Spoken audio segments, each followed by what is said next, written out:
Now, these two teams met twice last year, once regular season and then at Lambeau in the playoffs. And take a look at those numbers combined for these two guys.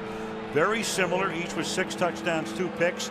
Packers won here in the regular season, 38-35, and then the Giants went to Lambeau and beat them there, went on to beat San Francisco, and went on to win the Super Bowl. David Wilson was the #1 draft choice out of Virginia Tech.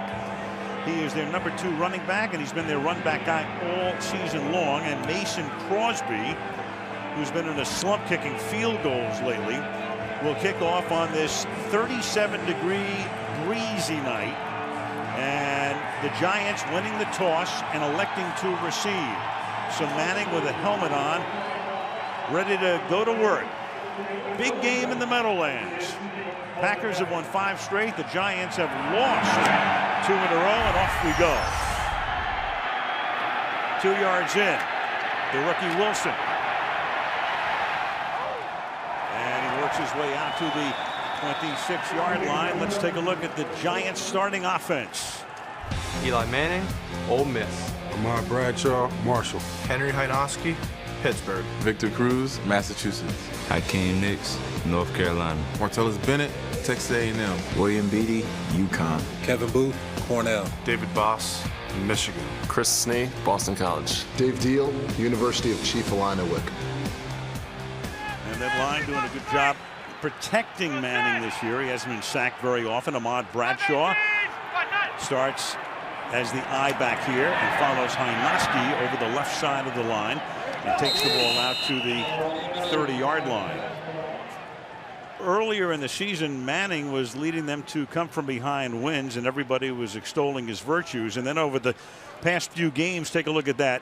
The last 99 passes, no touchdowns, 4 interceptions, and completing just more than half of his passes. Second down and 7 from the 30-yard line.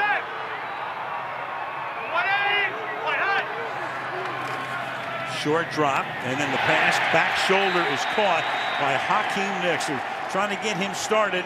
Bothered by injuries, missed 3 games earlier in the season, converts here first down. Yeah, I had a chance to talk to Nicks the other day up the top of your screen there, and he is struggling. He doesn't limp, but it's only because he has one bad foot on one leg and a bad knee on the other. But he said it's really the best he's felt since the Tampa Bay game, in which he really exploded. Missed a few after that. From the 39-yard line.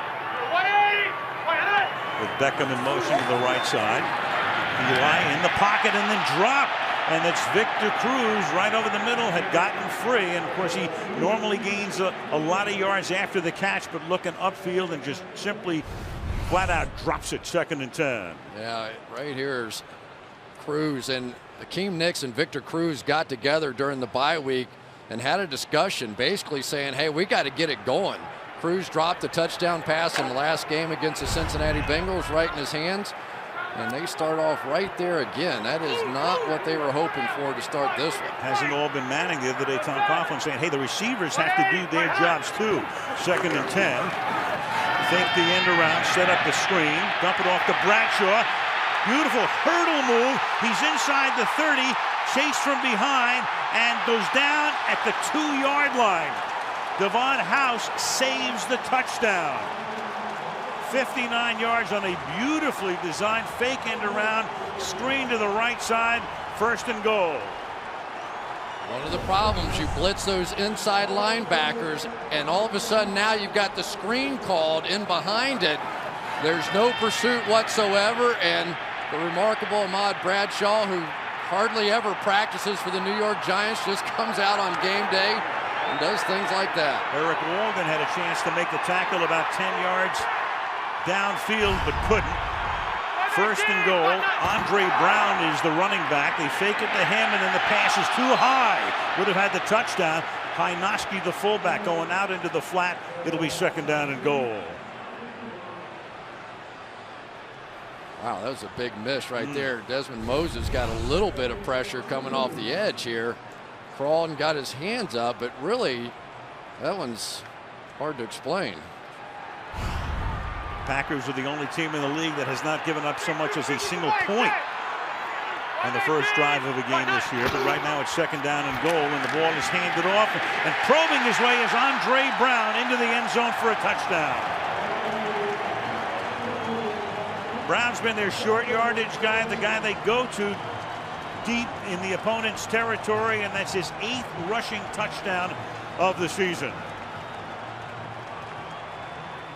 Will Beatty had the tough block on this one, just one-on-one, no help, double team inside him. Opening it up for Andre Brown. That's his 8th touchdown of the year, and all of them either 1 or 2 yards. He is a fantasy football player's dream, I guess. And the extra point by Lawrence Tynes is good. So the screen pass to Bradshaw sets it up. That was worth 59. The Giants go 74 and take the early lead at the Meadowlands.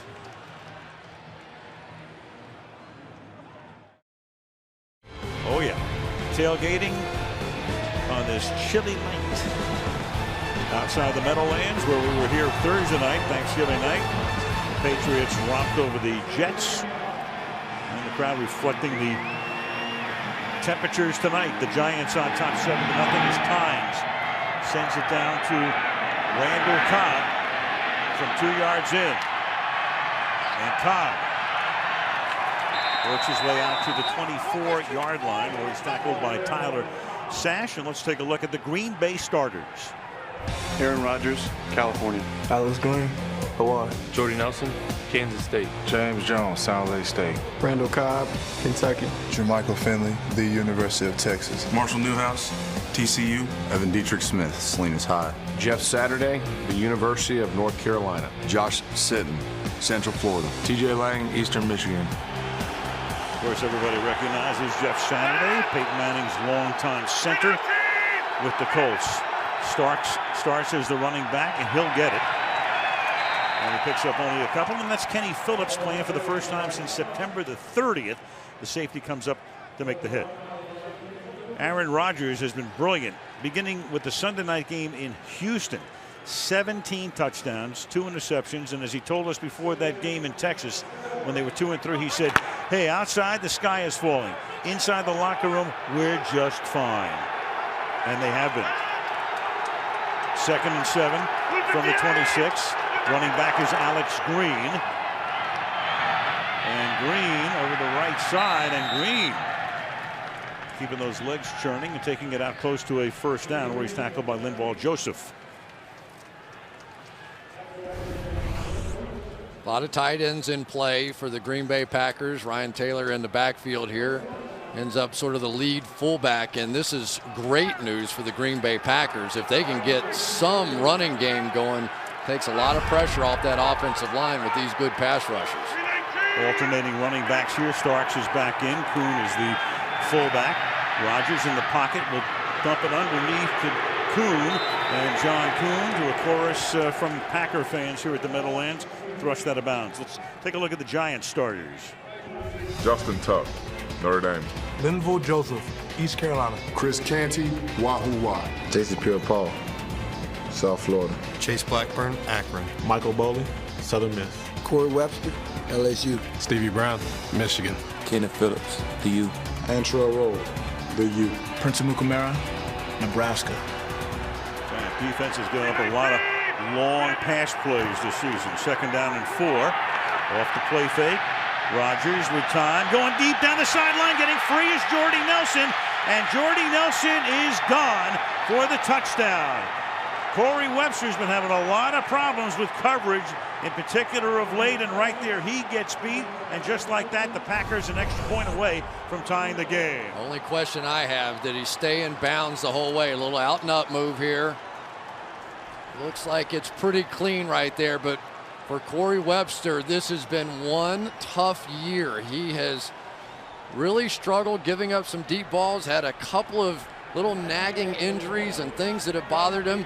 But Aaron Rodgers did such a great job just buying a little time in the pocket. He felt like if he could just have an extra tick of time or two, that they could come up with big plays. And this one's looking like a shootout, isn't it? Yeah, well, Terry McCauley, the referee, he's waiting for confirmation from upstairs. All scoring plays reviewed upstairs. And now McCauley signals that they want him to come over and take a look to see if indeed he stepped out of bounds. It appeared at first glance he didn't. Back in a minute.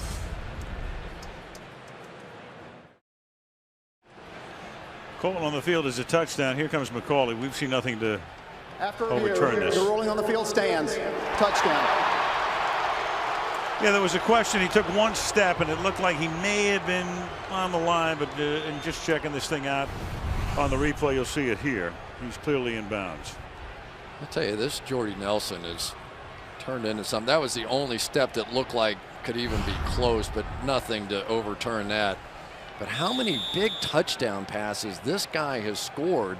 I think only Rob Gronkowski more touchdowns over the last couple of years than what he has, and his have been the long nature variety. 6th touchdown catch of the season for him. Mason Crosby boots that one through, and so 4 minutes and 16 seconds into the game, we just got finished talking about the Giant defense and giving up those long pass plays, 30 or more yards.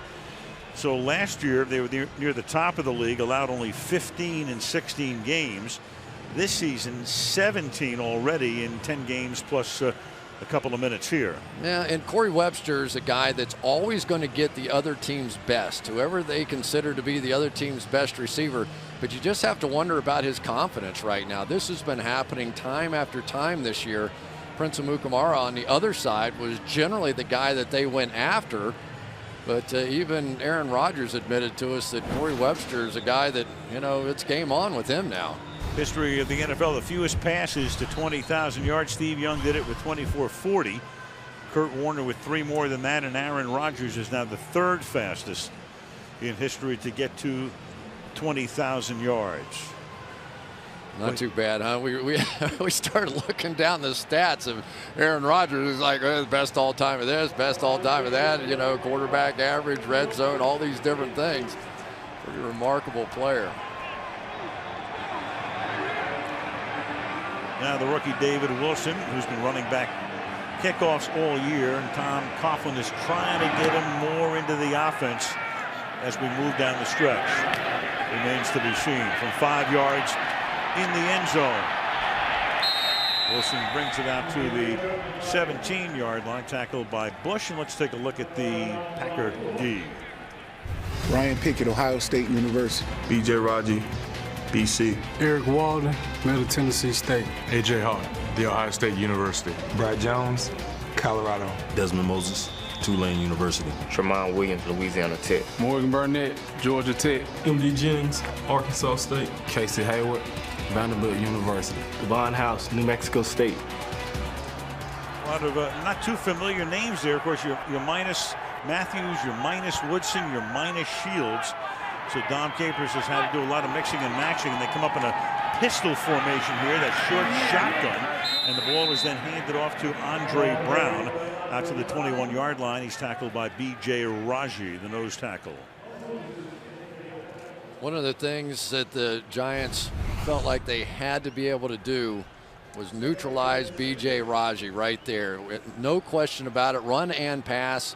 He's the guy that if they don't get him stopped, they don't win this football game. They have plenty of experience now against the Green Bay Packers, and they really feel like he's the key to the whole thing now that Clay Matthews is out. 2nd and 6 from the 21.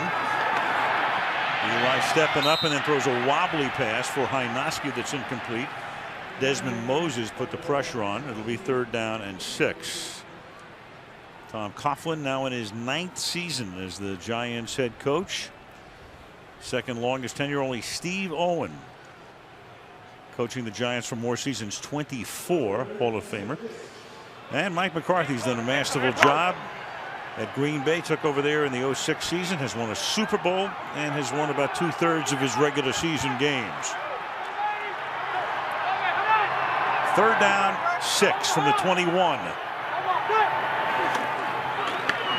4-man rush, and the pass is incomplete. Good coverage that time, intended for Cruz, and Casey Hayward got position on it. Hayward, a rookie out of Vanderbilt, has already picked 5 passes this season. 4th down. This Casey Hayward is something. Already 5 interceptions on the year. Right here he is. And he understands this game. Watch him. He's going to play this route. You try and take an inside cut. He's sitting right there. Almost had interception number 6. He has been fantastic for the Green Bay Packers. Steve Weatherford to punt.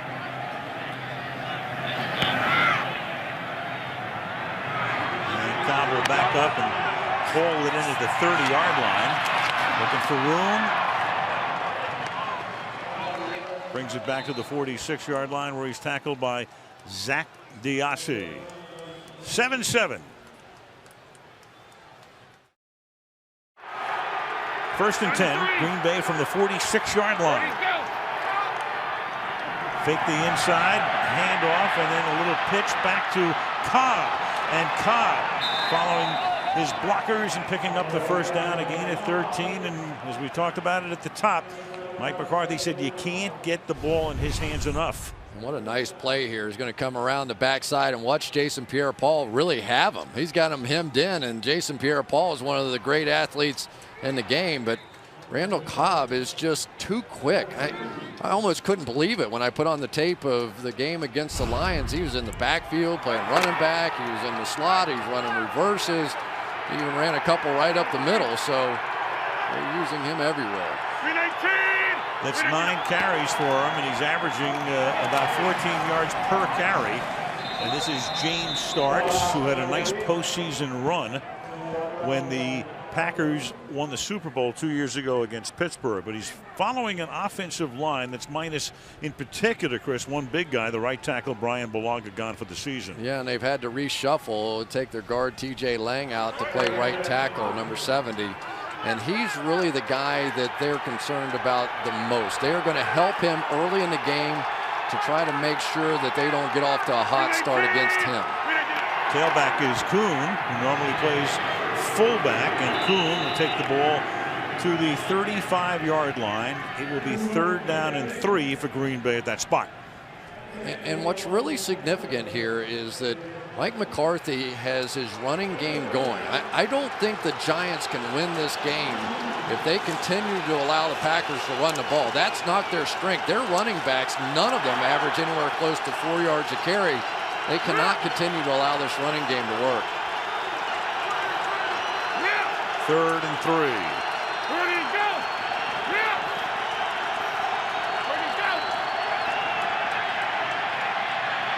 Four-man rush. Rodgers gets tripped up as he takes off. Rodgers excellent when he gets out of the pocket and running with the ball, but that time Canty got just enough of the shoe to knock him down, and it's 4th down.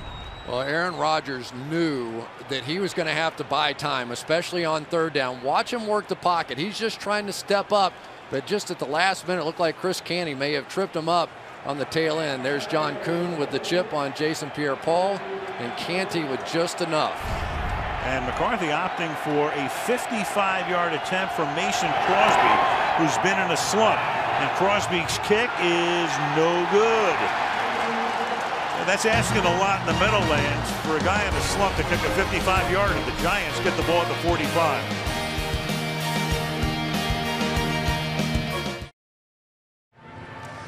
Well, Mike McCarthy opting to send Crosby in a stadium that's a little more difficult than normal to kick field goals on a cold night. Almost like sending a guy up as a pinch hitter, trying to get him to hit a home run to break out of a slump. Yeah, that's exactly what I thought that was. I think he was just trying to give him an opportunity on a long kick to take a shot, and didn't work out. Meanwhile, the Giants now with a shorter field from the 45-yard line, and Bradshaw will take the ball to the midfield stripe, setting up a 2nd down and 5. Tackled by A.J. Hawk with 7 minutes to go in the quarter. You know, we talked a little bit about the Packers offensive line, but the Giants offensive line really struggled their last time out against the Cincinnati Bengals, and they've got some guys nicked up a little bit. David Boss, Chris Snee inside. David Deal struggled a bit, so they're hoping to be able to run it as well, because the Packers one of the top pass rush teams in the NFL. 2nd down call at 4 from the 50-yard line. To the outside goes Bradshaw. And Ahmad, who doesn't practice very much because of that foot that's bothered him for years and other leg injuries, tackled by Brad Jones and a 1st down. Well, here you're going to see on the outside Martellus Bennett, And he's working against Frank Zombo. Now, it'd be hard to imagine if Clay Matthews is out there, this block goes quite that well. Martello's been not that great a blocker, but that's what they're dealing with without their best player. Matthews missing a second straight game, hamstring, ball at the 42-yard line. And Eli throws, and that's incomplete, intended for Bradshaw, starting to put the pressure on him. 2nd down and 10, flag down in the secondary, all the way down to 30. Illegal contact, defense, number 50. 5-yard penalty, automatic first down. And that's A.J. Hawk, the linebacker. You know, it's so hard when linebackers have tight ends run up on them to not give them a little shot. And A.J. Hawk right in the middle of your screen, you're going to see Bennett just come up. And this is just, you know, linebackers do that walking down the hallway. You know, they just kind of give you a shot. But in this league, you can. And sometimes when they get in their pass drops like that and somebody comes up, it's just almost instinct. There is Matthews on the sideline. Hopes to be back next week when they take on Minnesota at home. Bradshaw again to the outside. And gets wrestled down at the 31-yard line following Bear Pasco, the tight end, around the right side for a gain of 6. 2nd and 4. You know, there's a lot of theories flying around about Eli Manning. There's talk, did he have a tired arm and all those things. And Tom Coughlin said, hey, I asked him directly, you know, is your arm tired? But Eli did say, you know, who knows? You know, I don't know. It's week 10, the bye week, and we watched him in practice the other day. He was zipping around about as well as I'd ever seen it. Of course, it was a nice sunshiny day, so I didn't see any signs of it. 2nd and 4. There's always a theory, right? Always, especially in New York. Oh, yeah. Here's Bradshaw. Yeah, he's got a tired arm. He's not focused. His dog is sick. Whatever. You know, the hurricane did blow through here. We heard a little bit of that, too. But actually, right. You know, several of the players said that, how strange it was to really have to just deal with everyday crisis situations. You know, electricity on, family members needed help. And so for Eli Manning, he was trying to help all his guys the best that he could, but it was a distraction. 3rd down and 2 from the 29-yard line.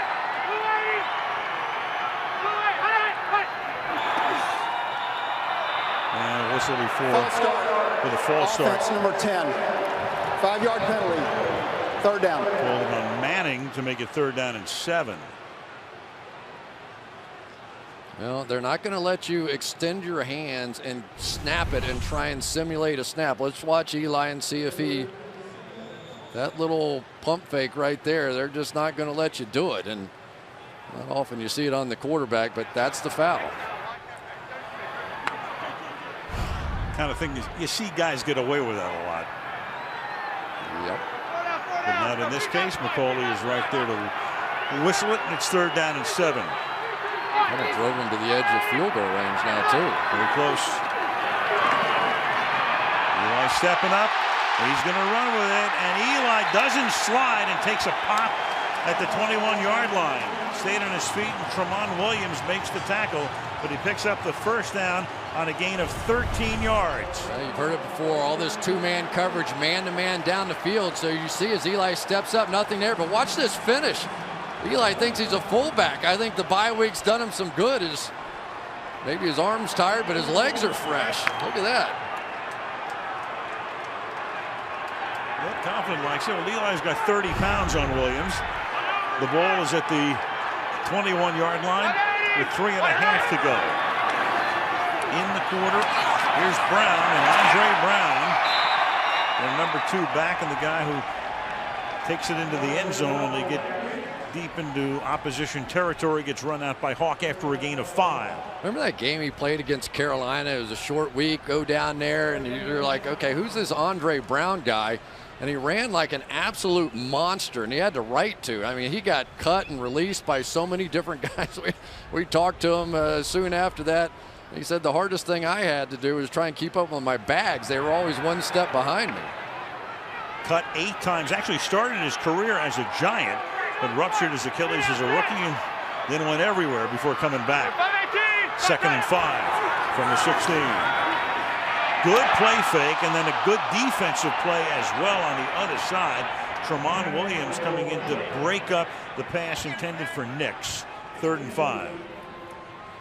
Throw a little bit behind. I almost think that he was expecting Akeem Nix just to sort of post up Tramon Williams here, and he ran through the hole. There was a safety coming soon afterwards. Just one of those sort of timing issues, and you know, they really need Akeem Nix to get it going. You know, he's had a lot of injuries this year, but without Mario Manningham, he has to get going. 3rd and 5. Pressure put on, and Eli's pass is caught for a touchdown by Rueben Randle.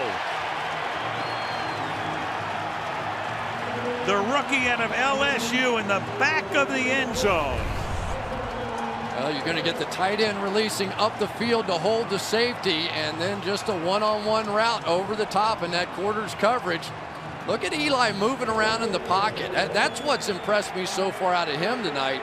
He's found those little throwing lanes and delivers a strike on this one. Got behind House and Jennings, his first career touchdown.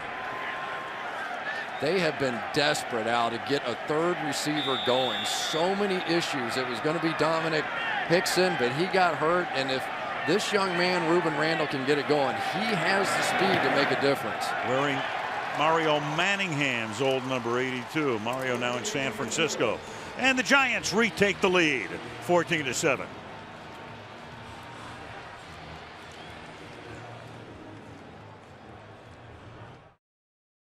(14-7) is the score. That's Cobb back deep. Tynes kicks it in his direction. And the second-year man from Kentucky, who's been such a big part of their offense. And the run back guy takes it out to the 29-yard line. Standings, let's get you caught up on that. Chicago took care of Minnesota today. They're 8-3. So Green Bay 7-3. If they go to 8-3, they would have the tiebreak because they've already beaten Chicago once. One game remains to be played, Minnesota and then Detroit. The Giants are 6-4. Washington has moved back into the hunt right now. They and Dallas both 5-6. And the Eagles are 3-7 and play Carolina tomorrow night. Green Bay has the ball at the 28-yard line on 1st down. 93. Ready, go.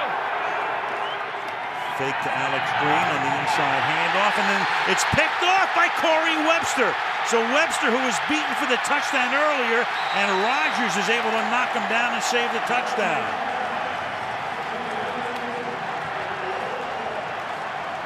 Corey Webster beaten by Nelson for the touchdown that tied the game, and then comes up with a big pick here. Right here, watch him cheat in. He's got safety help over the top. He's just going to take a chance like a veteran player would. He said, I gave you one, I'm getting one back. They're trying to go these little play fakes inside, and for Aaron Rodgers, what it does, though, is it makes you take your eyes off the coverage. They did the little play fake inside, and I'm not sure that Rodgers ever picked up where Webster was, and usually that guy is not a factor out there. They're going to look at it upstairs to see if he was contacted. It's a turnover, so it's reviewed, and all forms of it are reviewed. What will be Webster's 4th interception of the season. Was he down by contact there?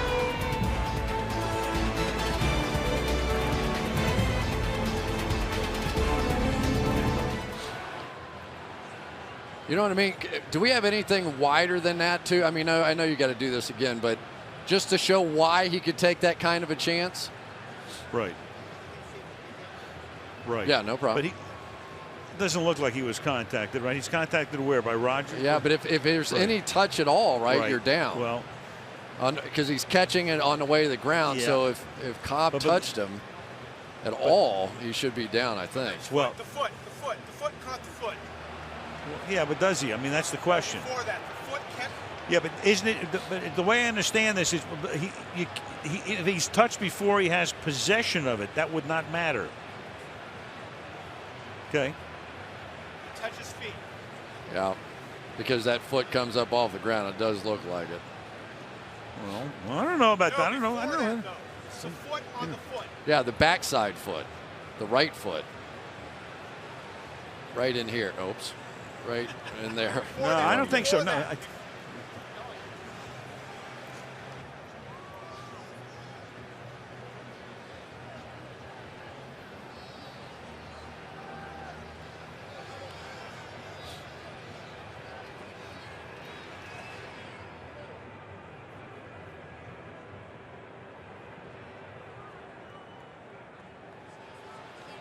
Terry McCauley with the call after The checking it intercepting out. player was down by contact at the 33-yard line. First down, New York. Please set the game clock to 2 minutes, 26 seconds. 2:26.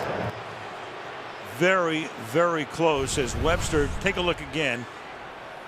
This contact there, foot to foot, I guess is what he's seeing upstairs. That's what I think it was. That right foot, you can see from the other angle, his watch. There's feet right in there, if you can focus on that part.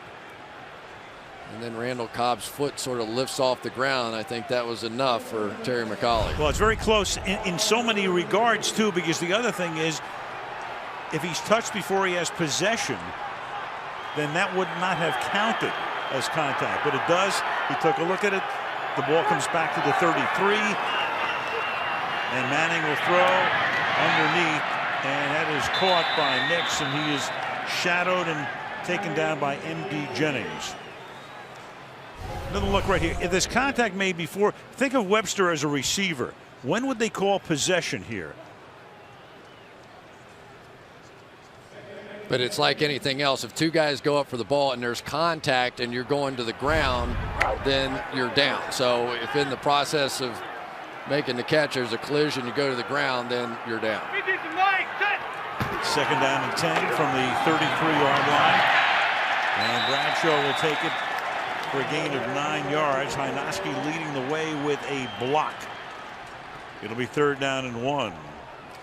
Sort of interesting in watching the Packers a week ago. They stayed with their base nickel look almost the entire game, and yet now, even when they've got their 7-man front in here, they're having a tough time stopping the run. There's not really that guy on the defense, especially on the edge, that you have to double team anymore without Matthews in there. So they're running right at Desmond Moses and Eric Walden on the outside.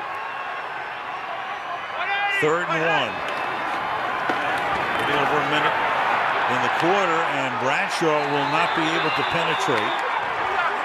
As Brad Jones comes in, the linebacker, getting to see a lot more action right now. Fourth-year man out of Colorado making the stop. Well, B.J. Raji got it started, but then it was Brad Jones coming downhill. Here's B.J. right here, and usually he's going to stuff it up, and he does with Chris Nee. And then you see Brad Jones, a former outside linebacker converted to inside, making that play. Big stop, big turn of events there with that ball being called down and brought back. Instead of a prospective touchdown, a 43-yard field goal attempt for Lawrence Tynes is good. And with 23 seconds left in the quarter, the Giants are on top by a score of 17-7. We talk about it a lot. It's the ebb and flow of the National Football League. How many times this season have we said, this team's the best team in the league? This team's the best team in the league. That team's the best team. I mean, as I mentioned at the top, you had even said after week 3 the Giants might be the best team in the league. You, Chris Collinsworth. And wait, now you're pointing a finger at me. I saw how you did that. I'm a historian. And now there are some people who think maybe Green Bay's the best team in the league.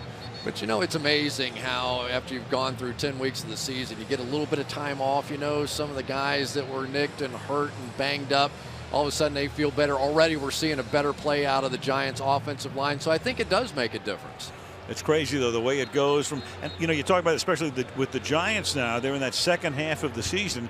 And in New York, all the Giant fans talk about, hey, we go after great starts, but then we fade in the second half. Of course, they've also won 2 world championships in 5 seasons, so they come on when they need to come on. Not counting them out by any means, especially the way they're playing here tonight. One more time, this is a big play, foot to foot.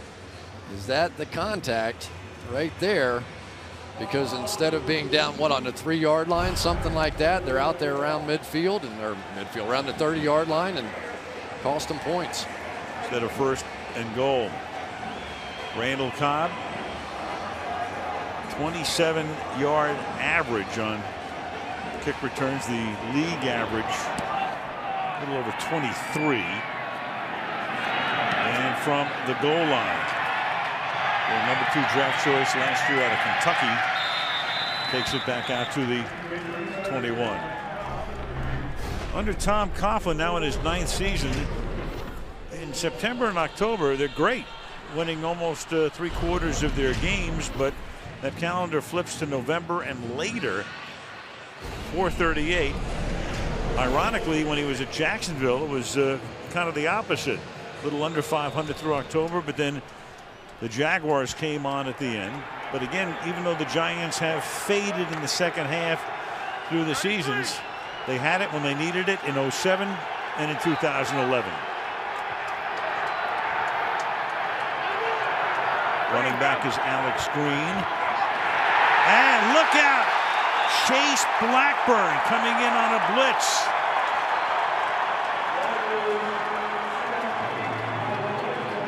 Almost untouched. And that's the way that first quarter will end. So Rodgers has had an interception and a sack on his last 2 plays. And we'll go to the second with the score 17-7. Giants. Sunday Night Football from the Meadowlands continues after these messages.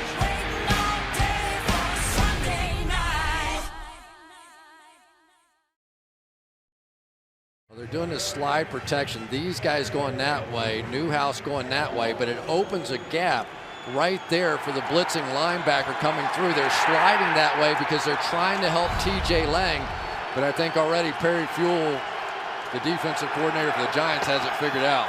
2nd and 18, and Rodgers is going to take off and slide to a stop up at the 18-yard line. Well, we're seeing a lot of different looks from the Giants tonight. A little chance for self-study here. They've got Justin Tuck, who's standing up and is actually going to drop back underneath the tight end Jermichael Finley, who is one of their focal points in this one. Gain to 5. There is Perry Fewell, the Giants defensive coordinator, as the Packers come up on a 3rd and 13. 5 guys into the pattern. Catch is made, but Antrel Roll makes sure that Randall Cobb goes no farther than the 23-yard line, and in comes the punt team. I tell you, I think this defense is different when they get Antrel Roll back down around the line of scrimmage. By getting Kenny Phillips back from the injury, now he and Stevie Brown can stay back, and Roll can be that playmaker up around the line of scrimmage, and he's just good at it. It was such a big key in some of their Super Bowl run. Ruben Randall back to accept the Tim Mastay punt, which is a short, low kick. It takes a nice bounce for the Giants going sideways and will roll to a stop at about the 38-yard line. It's a 36-yard kick. Packers last year were last in the league in defense despite having a great year. So what did they do in the draft? They went out and their first 6 picks were all on the defensive side, including Nick Perry, who is now hurt. Hayward has those 5 interceptions. So a lot of new names for Dom Capers' group. And there is Ted Thompson, who doesn't get a lot of publicity, not that noted around the league, except inside the league. They know him pretty well, and he's done a great job just restocking this roster year after year. Because he doesn't look for publicity. No, he doesn't. And Manning going deep, and it's broken up. Hakeem Nicks was out in front, but House was back there covering on the play along with Morgan Burnett. It'll be 2nd down and 10. You know, we've talked about Nicks, and he has been their guy that has come up with big plays like this in the past. You give him a chance to go up. He's a big, strong, physical guy. That time, good play in the secondary. And for the Green Bay Packers, to me, that has been a huge turnaround for this team. They gave up so many big plays a season ago. Of course, the injury to Nick Collins had a lot to do with it. Now Andre Brown will go next to nowhere, and we go to Michelle. Packers starting defensive end C.J. Wilson went back to the locker room. He's got a knee injury. He's questionable. He suffered it on the Giants' last drive. So look for a couple of people to fill in Mike Neal and Jarrell Worthy are going to fill in on that spot. All right, thank you, Michelle. Yeah, we saw Wilson look like he was in some agony before, and of course it's a defense that is missing Matthews, is missing Woodson, is missing Sam Shields. And Mike Neal is probably their best pass rusher overall. Just pure athleticism. Number 96, Mike Neal, can play. Manning on 3rd and 9. To the outside for Nix, and he catches it for a first down before he's run out of bounds by Morgan Burnett.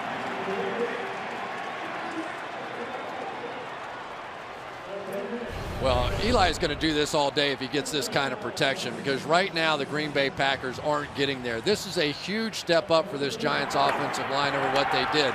Just simple underneath coverage against a 2-deep safety. And if you have time to make those throws, and it was one of the things that Eli was talking about, said there are holes in the Green Bay Packers defense. There are a lot of young guys back there playing, but we have to be able to protect it, and so far they have. Gain of 25. Nix has caught 3 balls tonight. Manning has completed 5 out of 11. With protection again. And that pass is caught, and spinning away is Bennett, the ex-Cowboy, to pick up a first down. Martellus Bennett, for years in Dallas, the number 2 tight end, which meant he didn't see a lot of reps with the first unit. Jason Witten took all of those, but came over here and he's done a decent job. Yeah, he has. I was asking some of the coaches about him here lately, though. I said, how's Martellus Bennett been doing? He goes, I got a lot of this. One of those kind of answers. So if he can pick it up, it's going to make it easier for those guys on the outside. That's why I left it at decent. Even though his career highs, I figure he's seen a lot more playing time. From the 23-yard line, Bradshaw skirting to the outside, and that's a gain of 11.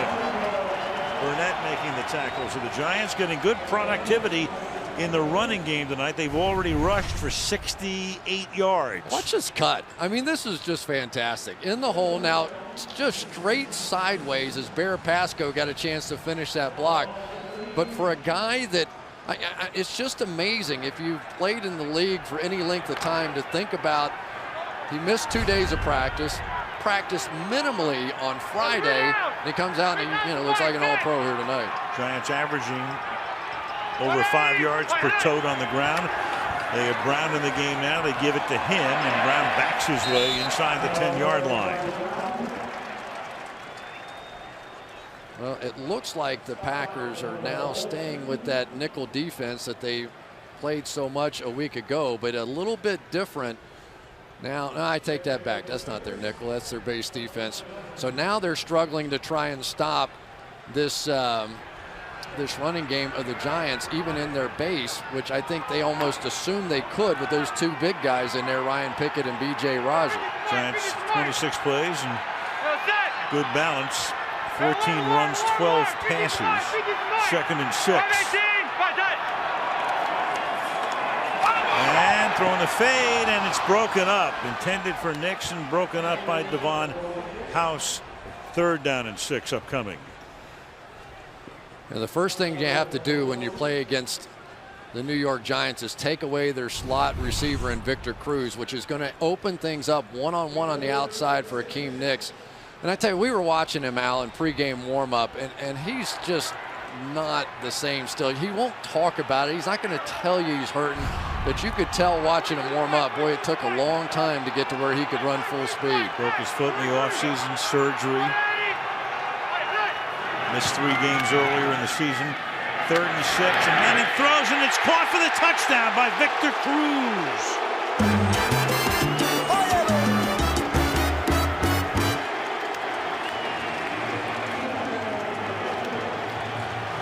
Victor Cruz able to do the salsa at MetLife Stadium as he takes it into the end zone on his first catch of the night. They've got Victor Cruz double covered. They've got the safety inside, MD Jennings. They had the corner on the outside, and he still beat it.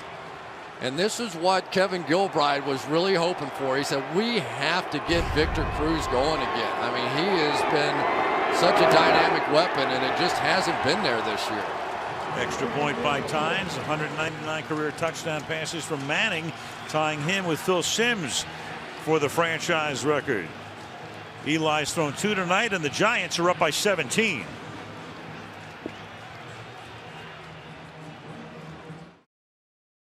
Two of the iconic franchises in the National Football League, and the names as you go all the way back.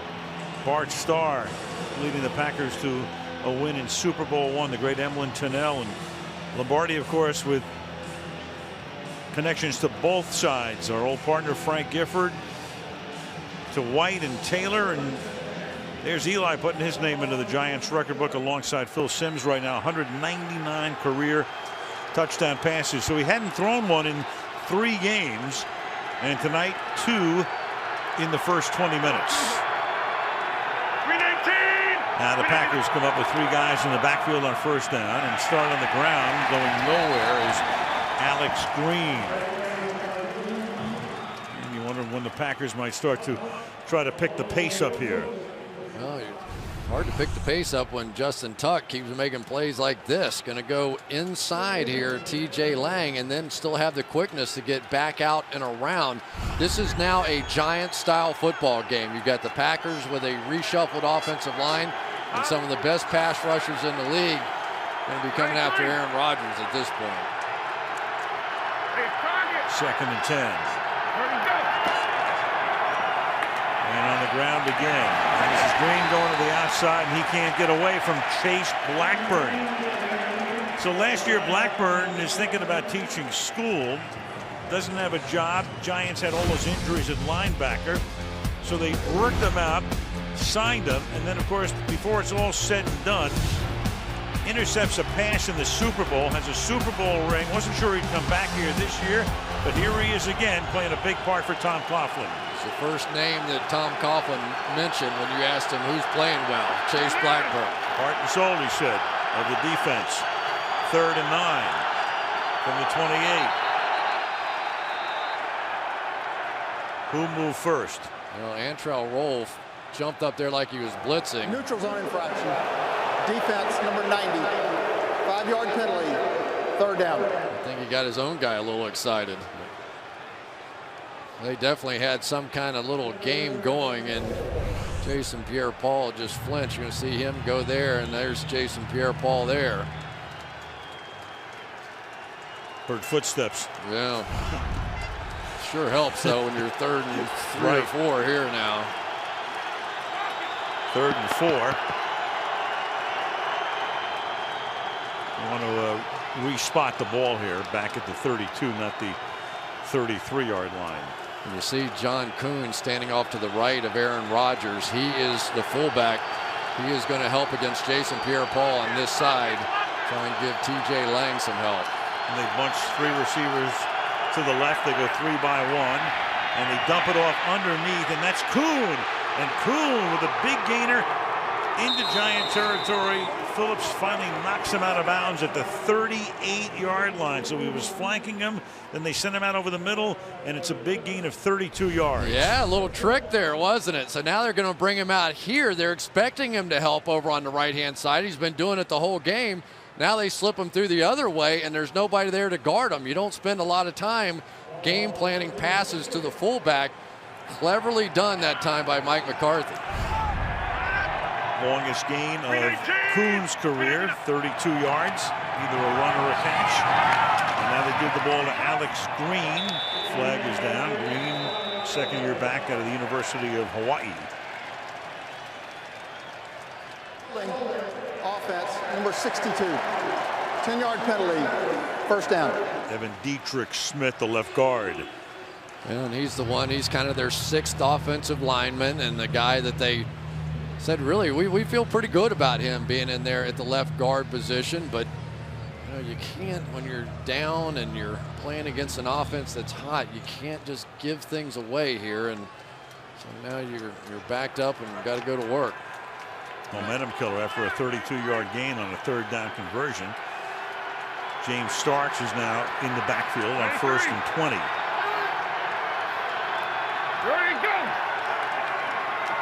And they'll give it to Starks. He'll plow ahead to the 43. We talked about, Chris, the interception by Blackburn in the Super Bowl.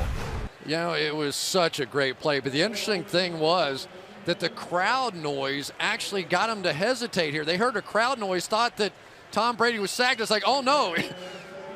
Gronkowski stopped, Blackburn stopped, then they heard the crowd yell again, and so Blackburn said, I knew I had to take off, and he was beat and came up with that play and said, what'd you do with the football? He said, my kid plays with it. 2nd and 17. Ready, go! Fake the inside handoff, buying time. Rodgers flushed out. And he'll run with it and slide to a stop at the 36-yard line. Aaron Rodgers, one of the more nimble quarterbacks in the league. He does that a lot. Takes off for a good game. Going to see a lot of jamming of these receivers. That time Corey Webster got a good chunk of Randall Cobb on the outside. And their feeling was if they could beat up these receivers at the line of scrimmage and make Aaron Rodgers pull that ball down, they'd have the advantage. Worked perfectly there. 3rd down and 11. Probably need at least 5 to get a decent shot at a field goal. Go 4 wide here. Rodgers, this time protection very good, but the secondary also doing its work. Flag is down, pass is incomplete.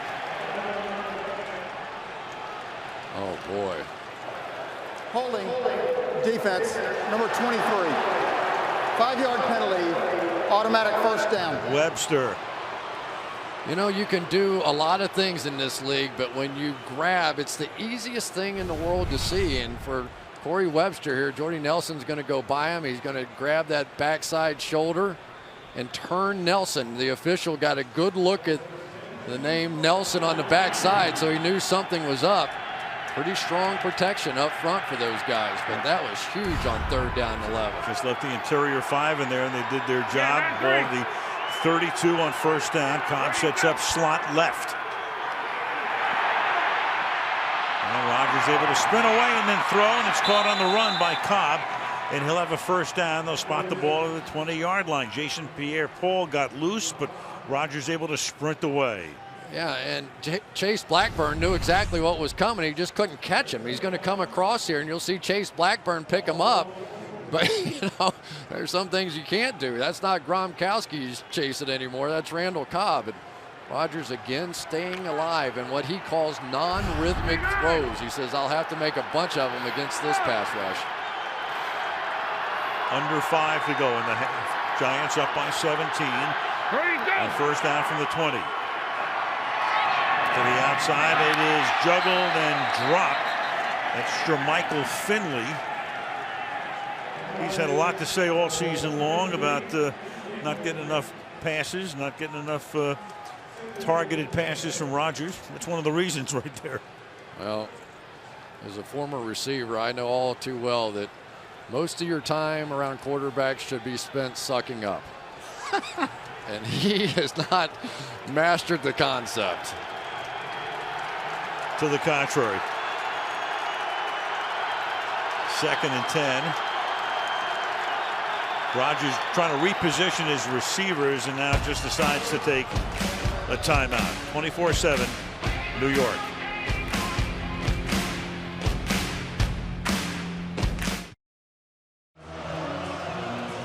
Packers opened the season against San Francisco and lost.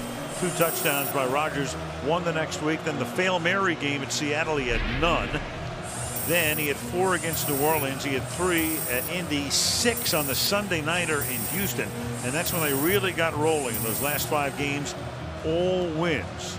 And Rodgers has been terrific. And tonight, though, he's got to lead them up the mountain because they're down by 17. He's thrown only 7 passes tonight. Completed 5, 1 for the touchdown to Nelson, and now it's 2nd down and 10 from the 20-yard line.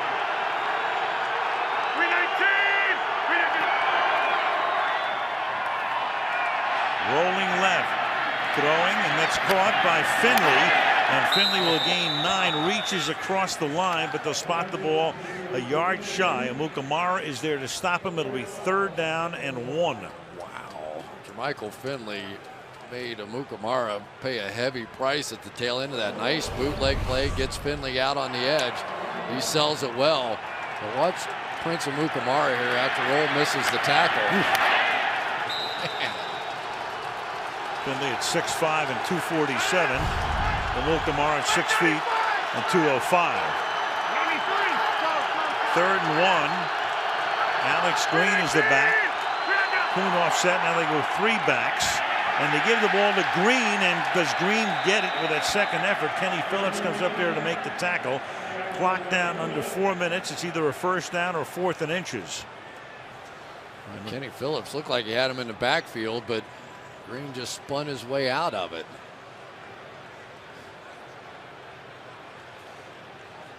And with a naked eye, I think they're a little short.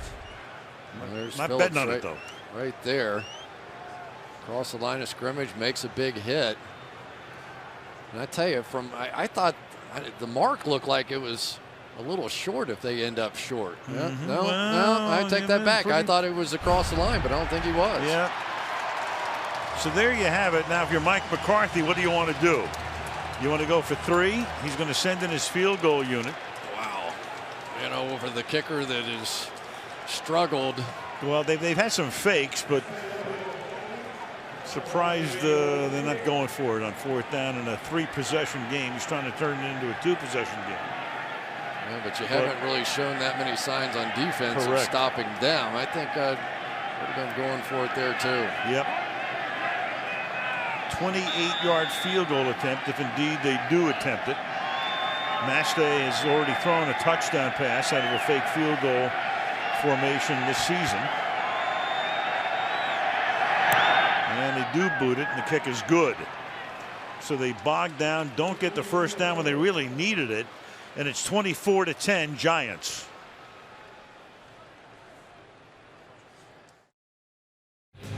Over to MetLife Stadium. Been busy over here. Thanksgiving night, Jets, Patriots. And then tonight, Giants, Packers. 24-10. The Giants are on top with Crosby to send it down to the rookie Wilson from the 4. Wilson brings it back out to the 26-yard line. Tackled there by M.D. Jennings. It's the New York Transit Museum's Holiday Train Show on display at Grand Central Station. That little boy looked like he might spend the night right there watching that train. Yeah, you had trains as a kid, didn't you? Well, I loved it. From the 27 on 1st down. Manning. And he'll go down. A flag is thrown as Desmond Moses, the rookie from Tulane, free agent. With the injuries to the Packers defense, he's getting to see more and more action. Well, that was a hold sack. He got held and got the sack. Holding offense number 65. Penalties declined. 2nd down. 2nd down and 14. Let's check in with Michelle. Well, you may have noticed Sean Locklear is on the field for the Giants. That's because starting right tackle David Deal is questionable with a burner. He's back in the locker room. They were working on his neck and shoulders, massaging it. He was out on the bench for a while, but finally went back to the locker room, and Locklear is in, Al. All right, thank you, Michelle. There is a look at him. Deal on the sideline. Locklear, very experienced, longtime Seattle Seahawk, 9th year in the league. At the right tackle position, 2nd down and call it 16 now, and the handoff goes to Brown through the middle, and Brown gets taken down by Hawk after a gain of about 11. Yep, a little bit of that nickel look there, but anytime you get just 6 guys inside and you've got a tight end over here and just 6 over on this side, you're just going to take your shot. They just don't have enough people up there to be able to stop it, so now you end up with a 3rd and short. And the good news, I don't say good news, but Sean Locklear coming in the game, he's probably a little better pass protector. David Deal probably a little better run player. So maybe the Giants start throwing it a bit more here. 3rd and 5. Big stop here for the Packer defense, down by 14 points to the outside. It goes to the Ahmad Bradshaw, and then Devon House makes sure that he can't escape. And the Giants will be forced to punt. A nice job. It looked like it might have been some man coverage on the outside, but Devon House, what a solid tackle that was. Now they're going to get the ball back again. Eli barking at himself. 2-minute warning with the Giants punt upcoming. Randall Cobb has returned 2 punts for touchdowns this season, and make it in his 2 seasons here.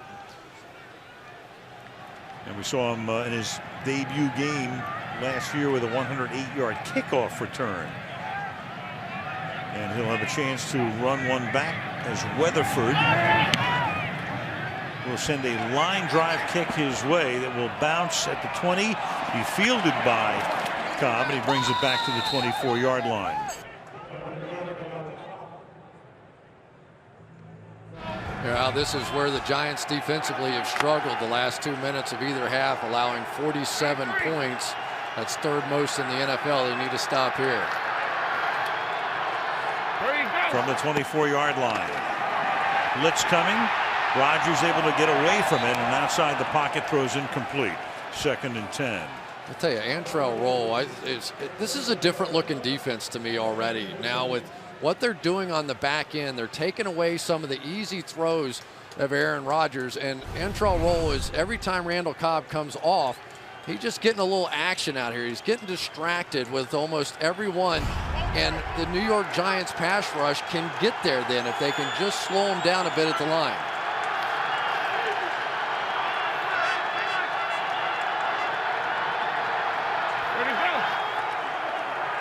Rushing 4, pass to the outside. Cobb has it. Cobb will be taken down after a gain of 15 yards by Kenny Phillips. Packers have 2 timeouts left as we tick down to a minute and a half. And that time Antrel Rolle jumped inside for some reason and left Cobb wide open. I think the tight end released inside, and well, there's Rolle taking the bait.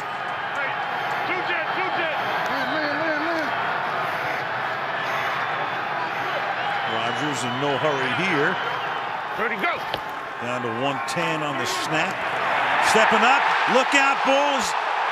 Coming loose. Umenyiora was able to create the fumble, and Pierre-Paul winds up with the recovery. Aaron Rodgers stripped.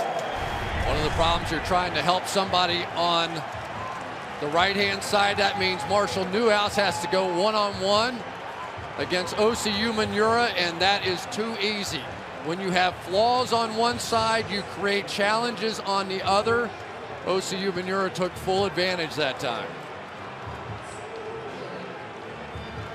It is going to be an issue for the Green Bay Packers for the rest of the year. We've seen it earlier, a game in Seattle, but pass protection. Pass protection is going to decide their fate. 10th year in the league for Osi, 31 sack fumbles. They review it upstairs as they do all turnovers. Verified, and now Eli with a chance to add to the 14-point lead. Good pocket for him. Pass is caught inside the 20. This is Randall, and Randall's able to get away and get that first down. Randall like a spinning top on the play, going back and then coming forward again, and they'll spot the ball at the 13-yard line. No other way to say it. Ruben Randall was a disappointing pick for the first half of this season, but lately he's starting to pick it up. You're starting to see some flashes of some of these kind of plays, just that kind of heart and fight that have been the hallmark of Giants receivers over the years, and boy, did he get a nice little response from the crowd after that one. That's how you get people to buy into you around this place. Got his first career touchdown tonight. The Giants take their first time out with 50 seconds and a first down at the 13-yard line. They worked Victor Cruz off the double team in the slot last time for the touchdown.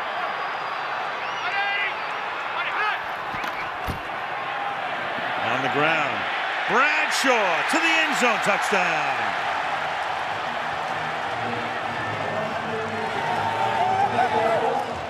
Spread them out, keep it on the ground, 13 yards. And the Giants on their way to a 21-point lead.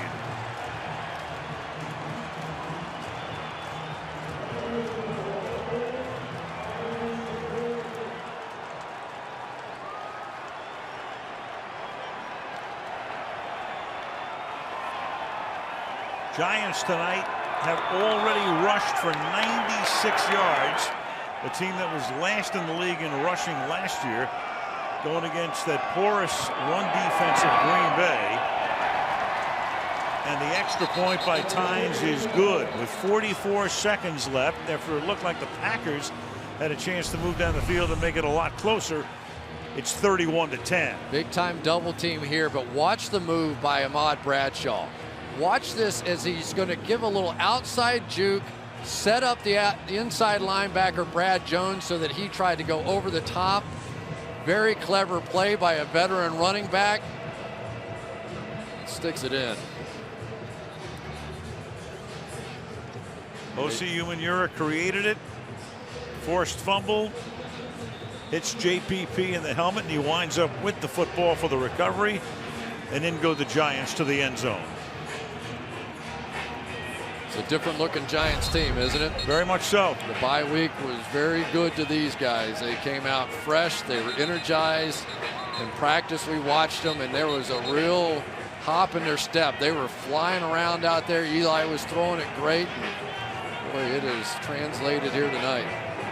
Giants enjoying it right now, and the Chicago Bears are certainly enjoying this game right now. You know, even though the Packers got a win over the Lions, if you watch that one, you began to have a few doubts about their protection. Could they hold up against good pass rush teams? Aaron Rodgers took a lot of hits in that one, and now against another good pass rush team, it is a bit of a repeat.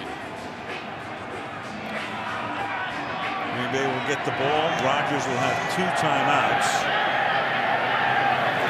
It's a floating kick that's fielded at the 16 by one of the tight ends. That's DJ Williams. And we'll see if Rodgers can work his team into field goal range. The quarterback comparisons tonight. Yardage about the same. Rodgers has been sacked a lot this season, 3 more times tonight. But one of the big differences has been that Giant running game. 16 carries tonight, 96 rushing yards for New York. I don't think we'll be hearing about Eli's tired arm tomorrow. It's on the back burner until next week. Until they lose again. You know. Exactly. What else is new? From the 29. And over the middle, Cobb makes the catch. Tackled at the 34 by Roll. So nice to have somebody with corner ability, corner speed that can play inside. Slot corner, slot receivers becoming more and more important in the league. 2nd and 4 as Rodgers moves to his left and just has to get rid of the ball. And that was Osi Umenyiora dogging him again. 3rd and 4. Same exact deal. They're sliding to the right, leaving Marshall Newhouse one-on-one. He simply is not going to be able to do this. That time, Osi with the spin move inside. I know they have to help elsewhere. And again, that's the key. When you have an issue on one side, somebody has to be able to block one-on-one. And right now, the Packers really don't have that bell cow as a tackle that can do that. 3rd and 4. And they'll just give the ball to Kuhn, and he'll take it out to the 42. And the Packers will, or the Giants are going to take a timeout, but why would they do that? You know, I think what they were told to do was if it's 4th down, right, you call the timeout, we'll take a shot at a punt block or a return. The players screwed it up. Right, absolutely. And called a timeout after they got the 1st down. Right, so now they give the Packers one last chance at a Hail Mary. When the Packers were prepared to run the clock out and go back to the locker room. You know, sometimes, what's that game, Telephone, where it gets passed along to too many guys. And, right. And they didn't quite get the full message on that one. So if he so chooses, Rodgers has one shot to try to get the ball 58 yards into the end zone. Rolling, buying time, and then he just throws it away. And clock started late, and finally they ticket down to double zeros. Packers will get the second half kickoff. Boy, did the Giants need that bye week. Second half ready to start at the Meadowlands. Al Michaels with Chris Collinsworth, Michelle Tafoya. Sunday Night Football. Giants with 96 rushing yards. Green Bay turned it over twice in the first half, and the Giants have a 21-point lead with Green Bay getting ready to receive the second half kickoff. 37 degrees, the game time temperature, probably down a couple from kickoff as Tynes will send it down toward Cobb. Giants had lost 2 straight coming in. Packers are on a 5-game winning streak roll. They're down by 3 touchdowns here as Cobb runs it back from the 2-yard line. Flag is thrown as he brings it back out to the 28-yard line. During return, holding receiving team number 57. 10-yard penalty, first down. Jamari Lattimore as we go to Michelle. Well, Mike McCarthy pretty unhappy at halftime, Al. He said, we're not playing physical enough for this matchup. We're not playing fundamental football. Mental errors on offense have changed the momentum of this game. And he said, we're going to get that straightened out right now. But if they do that, they're going to have to do it without starting defensive end C.J. Wilson. He is out for the rest of the game with a knee. As for Tom Coughlin, he likes his team energy, efficiency, effort. He said it to his team at halftime, 4 quarters. Let's go regain the respect of the football world.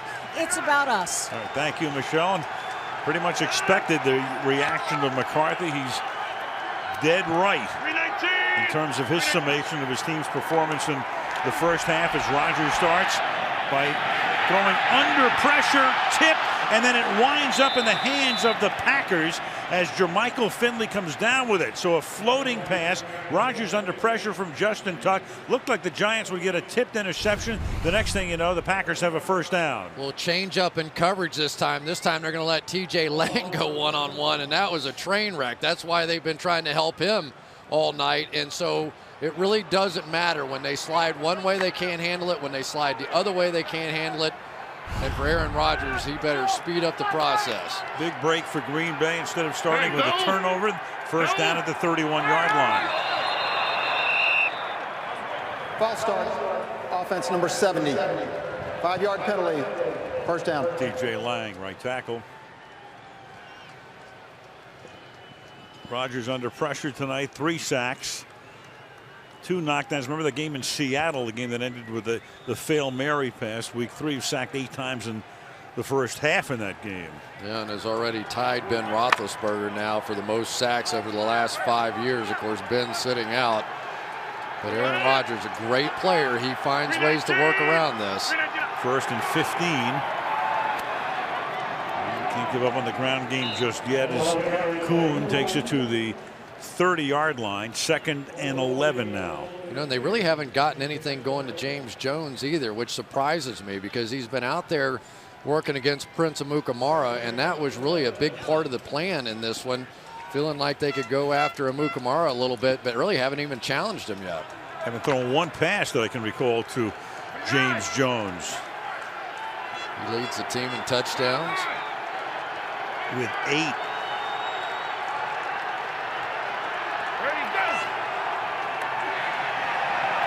Rodgers throws, and the pass is behind Cobb and incomplete again. Pete put on him. 3rd down and 11. Add one more dimension now. A little Jaron Hosley is going to come off the corner here. So now you finally get a little plan to try and block the interior guys.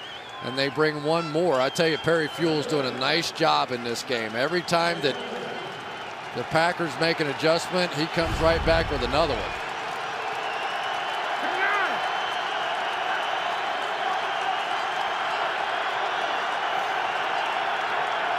Packers go 5 wide on 3rd and 11. 4-man rush. Rodgers runs into his own man and gets sacked at the 22-yard line. Kiwanuka will get credit for the sack.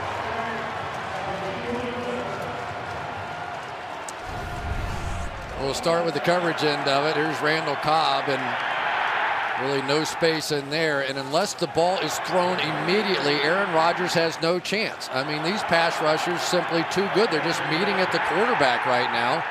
Marshall Newhouse doing the best he can to be the A player, but can't match up. Ruben Randall is back to receive this kick, and he drops it at the 30-yard line, and then is able to recover it to keep possession at the 31. 12:40 left in the third quarter. Manning goes back to work with a 21-point lead. Archie Manning going over things with John Tisch and his boys. Well, Peyton's already won today. Eli has a 21-point lead. Yeah, it's always an advantage to have your dad, a former NFL quarterback. Watch these throwing motions, almost identical, tight. The ball doesn't dip down anywhere close to their waistline. No wasted motion whatsoever, and it's one of the reasons they've each won Super Bowls. Archie's been here all week, enjoying New York over the Thanksgiving holidays, and watching his youngest son trying to get on track after the bye week, and so far so good. From the 31, Andre Brown is the running back. Gets bunched up after a gain of 1, and we check in once more with Michelle. Well, starting right tackle David Deal, who left the game in the first half with a burner, is still on the sideline. Sean Locklear is in. I asked Coach Coughlin about it, and he shook his head and said it doesn't look good. So right now, Deal on the sideline with no helmet on, Al. And there is David Locklear, as we said before, with a lot of experience. Came over after a number of seasons with the Seattle Seahawks. 2nd and 9 from the 32-yard line.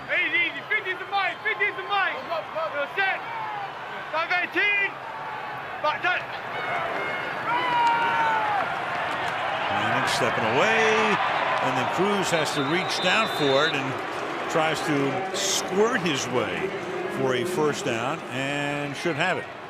I assume most people by now know what that means when you hear him say 50's the mic, 50's the mic. It just simply means that that's the added player that the offensive line is going to be responsible for. In that case, it was A.J. Hawk.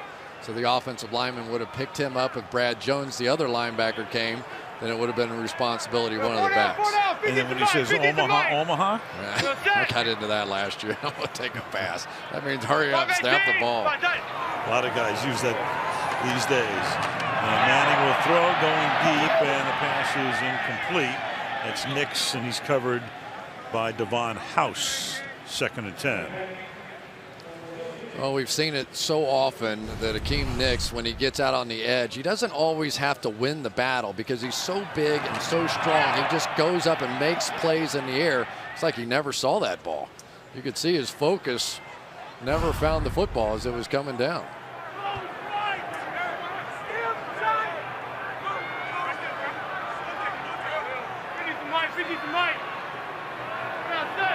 Fifty's the mic. Hynoski sets up as the fullback, and it's a draw play, and this is Brown who comes close to picking up the first down. Burnett in on the stop. It'll be 3rd and 1. It's great having big fullbacks that can make blocks like this. Henry Hynoski just one-on-one against A.J. Hawk. Little draw play, sets it up. Hynoski really finishes that one nicely.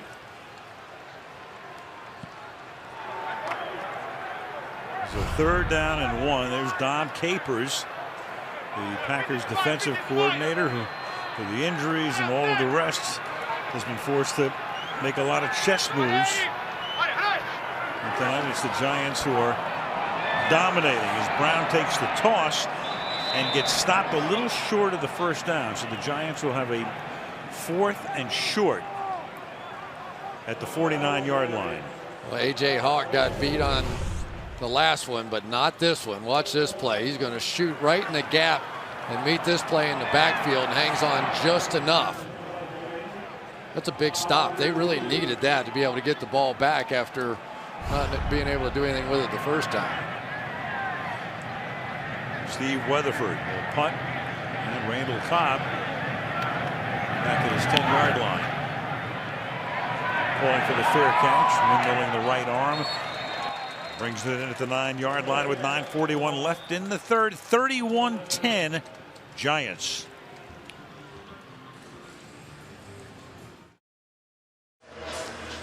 Jeff Saturday, 14th year in the league. First 13 with Indianapolis, and 12 of those with Peyton Manning, and free agent in the offseason. Thought about going to Denver. Peyton was trying to recruit him, but Green Bay closer to home, and he opted to go to the Packers. And now the mainstay in the middle of that line is Alex Green. Takes it up to the 14-yard line.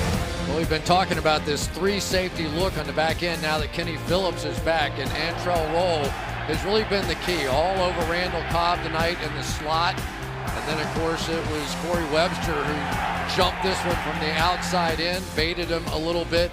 But I tell you, one of the first things I would do if I were a general manager is find a slot receiver and a slot corner, because so much of the game right now is that one-on-one battle, fist fight, whatever you want to call it. And right now, Antrel Rolle's been winning it tonight. So true. 2nd down and 5.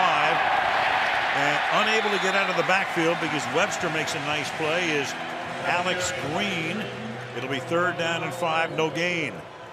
Really nice play by Corey Webster. Avoids the pulling offensive lineman coming off the edge here. Ducks underneath TJ Lang and still able to make that tackle. Tell you, Corey Webster, after giving up that big pass play, has played a terrific game tonight. He's come back, got the interceptions. Like all good corners, you got to be able to forget. Amnesia. 3rd and 5 from the 14. Rodgers flushed out. He'll run for it and slides to a stop with a 1st down at the Green Bay 26-yard line.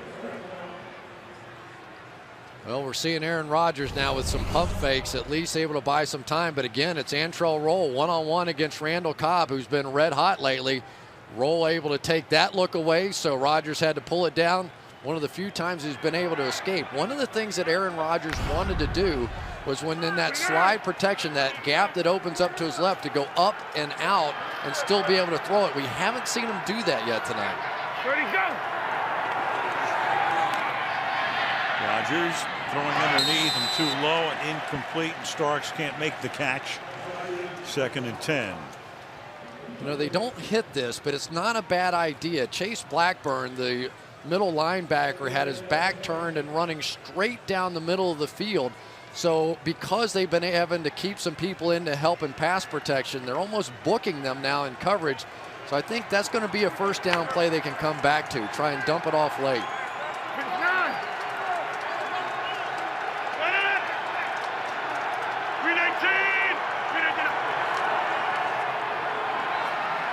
To the outside, Green this time has room. Flag is thrown. For the moment, he gets to the 36-yard line, Holding. but Offense number 83. 10-yard penalty. 2nd down. It's Tom Crabtree for the hold instead of a 1st down. 2nd and long. And it didn't even really look like it was totally necessary. Crabtree tried to take away the inside, and really Alex Green did a nice job reading it, but JPP, good lobbying effort. The official won the battle.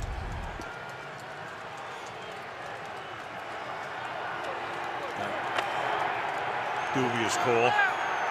Good way to put it, lobbying. Sometimes, you never know. Get a contribution somewhere. 2nd and 20, the ball at the 15. And Chase Blackburn is in the middle of that as Alex Green takes it for about 3.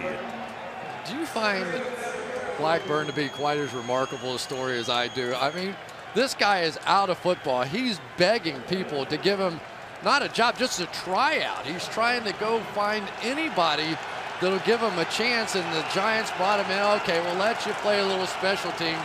Ends up the Super Bowl hero and really the heart and soul of this defense. He was out of football. St. Louis wanted to work him out. Spagnuolo called him, and Steve was the head coach at St. Louis last year.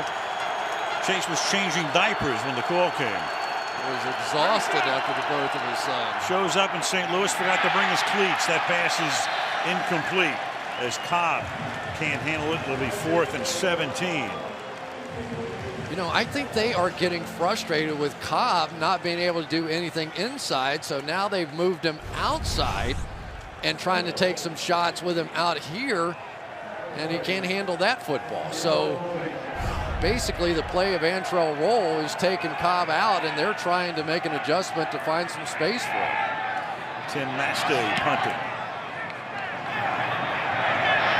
Relatively short kick. And Randall calls for the fair catch.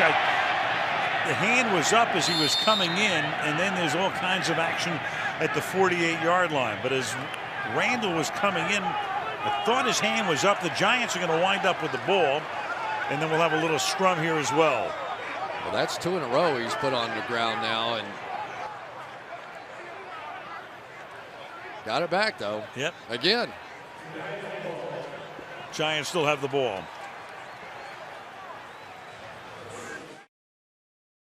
While we're in the break, indeed, it was a fair catch that was called for. He bobbled it. And you are protected to make the fair catch through the bobble. And the Giants wind up with the ball at the 47-yard line. So even though it got loose on the ground, the fair catch was called for. They had to give him room. The Giants have it at the 47. And the pass is caught. And this is Martellus Bennett who takes it to the 37-yard line. So we'll go back and take a look because he was moving forward. It was a short kick. You can see Randall there it was, a very fast fair catch signal. Then he begins to bobble it, and he's protected through the bobble. So he couldn't be contacted at that point by the Packers, but ball was loose, but that didn't matter. Protected through the bobble. There's something new every day. Ball at the 38-yard line.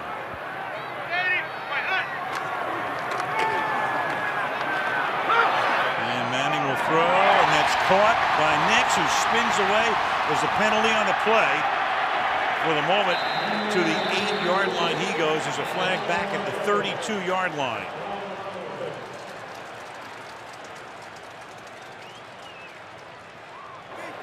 Illegal contact. Defense number 31. Penalties applying. First down. It's Devon House, the second-year corner. 30 yards on the play. Straight man-to-man coverage, and the contact occurring after the 5 yards. So all that stuff they're going to call. But I tell you, for Akeem Nicks, this is a play. This is the way he typically made plays. Just so much effort, and you see A.J. Hawk and everybody trying to punch that ball out of there. But that's a nice-looking play for a guy that could use one in Akeem Nicks. 4 catches for Nicks for 64 yards tonight. Back to the ground to Bradshaw. Flag at the 9-yard line.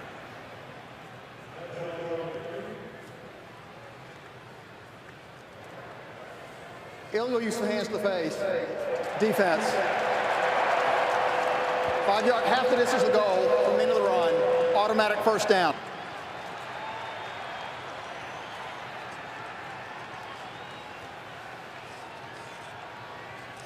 And the beat goes on. Yeah, it looks like Mike Daniels right over here trying to work against Sean Locklear. At the very end of this play, he's going to get his hands up underneath the face mask. And unfortunately, with officials standing in behind, we don't miss that. I tell you, you really get a sense in this game of how much they miss Clay Matthews as the anchor of this defense. There are just no splash plays out of anybody in this front 7 so far. First and goal from the 3. They hope to have Matthews back next week against Minnesota. Here's a fade, and it's incomplete. Intended for Nicks. It'll be second down and goal. You know, we've talked about Nicks a lot tonight. There's Clay Matthews on the sideline, but you know, Nicks is, they probably would have moved him inside because of all these injuries, but because they didn't feel confident in that another number 3 receiver, they're basically having to stay with him on the outside and just sort of live with this, with the injuries that he's had. He's wide right. Cruz now in motion. Bradshaw. And Bradshaw with a flag thrown. You saw the flag come in at the end of the play. Holding. Offense number 65. 10-yard penalty.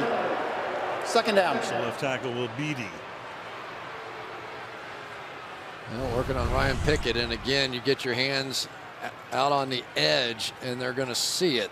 Gets his arm and hands out around that right shoulder pad, and sometimes, we talk about passing lanes. Sometimes for the officials, it's viewing lanes, and that just happened to be the proper viewing lane. 2nd and goal. The Giants, the 7th lowest in the red zone coming into tonight, but 4 for 4 in the red zone. So they've been perfect tonight. Trying to make it 5 for 5. 2nd down and goal with the ball at the 13-yard line. And Manning throws that one at the feet of Bradshaw. It'll be 3rd down, 3rd and goal. Yeah, it looks like Frank Zombo had that one sort of figured out. And Eli had it figured out that he had it figured out and just threw it down in the dirt. So it's not, it's not that they're not well coached and they do all these things, but, we haven't seen tonight the ability of the Green Bay Packers to get into who they are defensively. One of the top sack teams, but outside of Clay Matthews, nobody has more than 3 sacks. I mean, they send guys from the secondary and blitzing everywhere and doing all these things.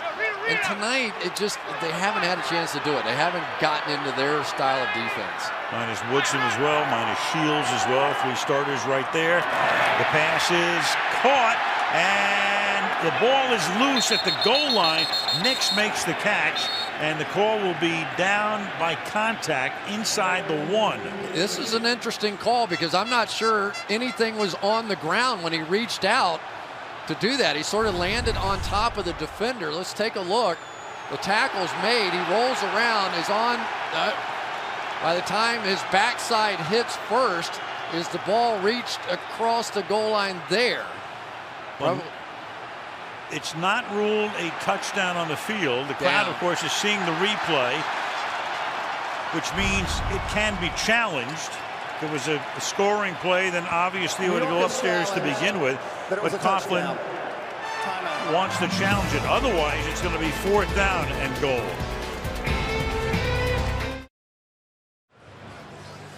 This is as close as it gets because as Nix is tackled, remember, anything but the hand or the foot. So the first thing that's going to go down is his left buttock. That'll be the first thing right there. Now, if they stop it right there, he has a touchdown because any part of the ball touches any part of the goal line, it's a touchdown. Here's McCauley. After review, the ball crossed the plane of the goal line prior to rubber down. Touchdown. Please set the clock to 3 minutes, 36 seconds. New York is not charged with a timeout. And that means that Coughlin doesn't have to call a 4th and goal play here. Nix, the first part of his body is the left buttock that touches the ground, and then any part of the ball reaches the front of the goal line, that's a touchdown. The whole goal line is part of the end zone. And you recall the conversation between Akeem Nix and Victor Cruz that they had to pick it up. They had to get back to being the dynamic playmakers that they were in the past, and they certainly have. 200 career Giant touchdown passes, and to set a new Giant record, had tied Sims, has it by himself right now, and the Giants lead 38-10.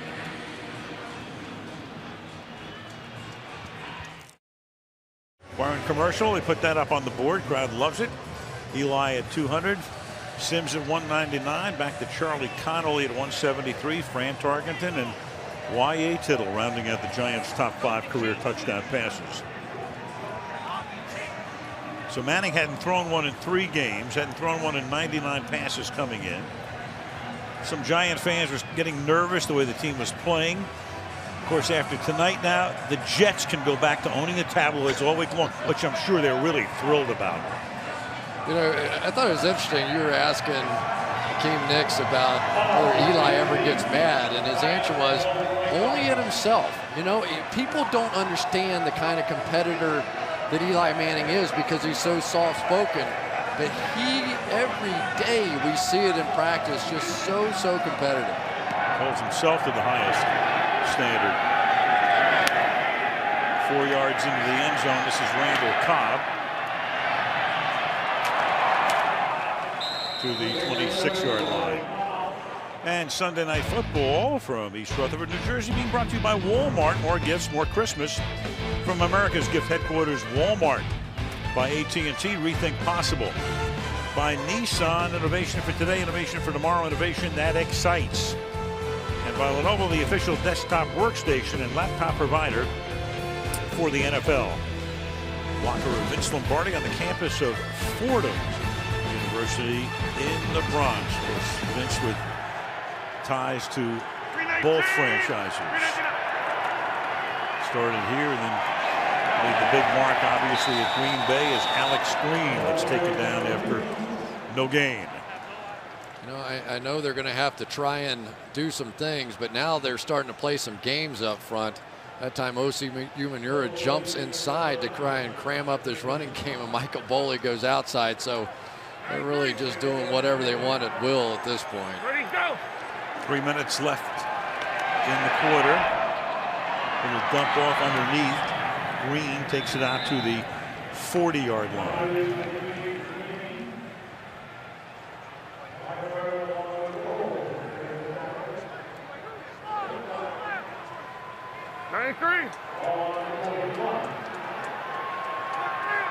Ready, go.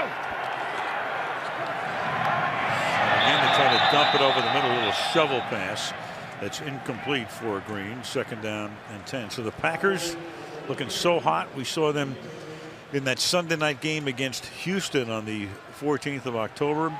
Rodgers threw 6 touchdown passes on the roll, and tonight they run into the wall. Yeah, but in that game, Houston tried to play a lot of single coverage. The Giants have not come out of this too-deep safety look all night. And Rodgers jostled. Down he goes at the 37-yard line. Mathias Kiwanuka.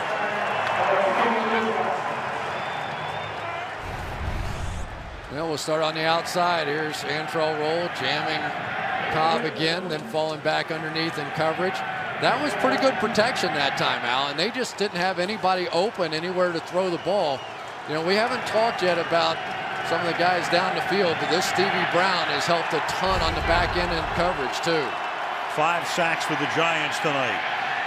Rodgers has been sacked 37 times this season, and he's able to scramble away and then throws, and the ball is caught at the 37-yard line by Jermichael Finley.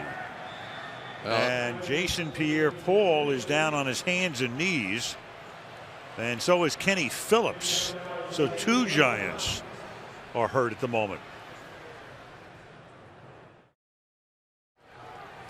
Both injured Giants back on the bench now. Kenny Phillips, who hadn't played since the end of September with the knee injury. Same knee there, wasn't contacted on the play. And then Jason Pierre-Paul was down for about a minute. He gets up and goes over to the sideline. The tough part for Kenny Phillips was that he really wasn't contacted at all, just running across the field and then just stopped and sort of fell to the ground. And that's a big blow, because once they got back in this 3 safety look, they've been fantastic tonight. Tyler Sash takes his spot in the secondary. And on 1st and 10, ball is handed off to Alex Green to the 29-yard line.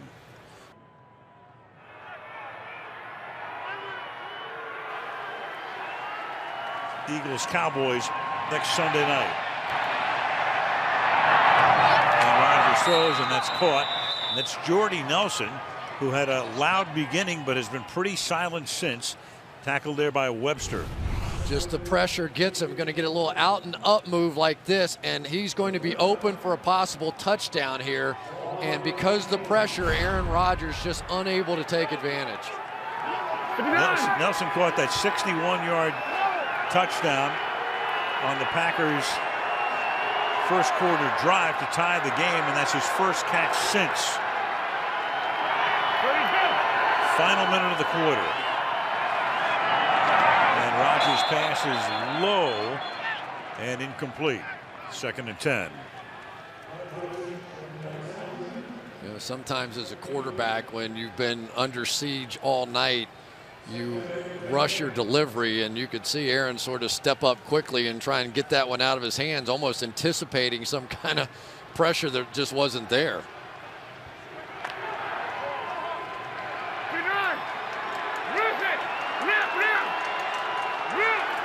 5 sacks tonight, 37 this season in 10 3/4 games. And Rodgers has to flip it out of the side of his hand to the 18-yard line because Kiwanuka was in his face again. 3rd down. Well, one thing the Giants have really done a nice job of tonight is not allowing him that escape lane. So many times when you slide your protection, the quarterback can step up and through. But more often than not, they've had somebody sitting right there. And Rodgers just hasn't been able to execute his personal game plan trying to get out. End of 3, 38-10 Giants. Sunday Night Football continues after these messages.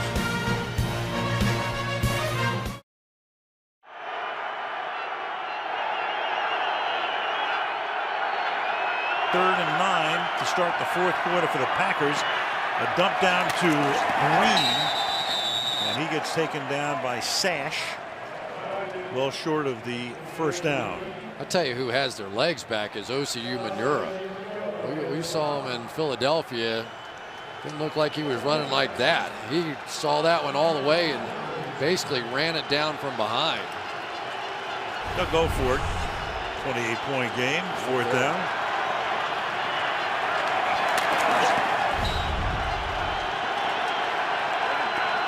From the 14. 4 Giants coming. Rodgers who throws. It's tipped by Blackburn and incomplete. Staying right with Jermichael Finley to bust it up and give the Giants the ball on downs. 38-10 in favor of the Super Bowl champions.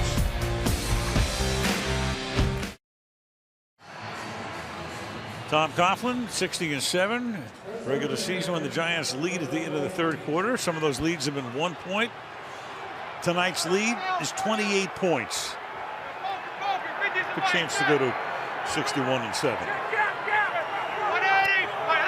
From the 14-yard line. This is Andre Brown to the outside. And Brown a gain of 9. Tom Coughlin, the oldest coach in the league. Still very much in possession of all of his faculties, wouldn't you say?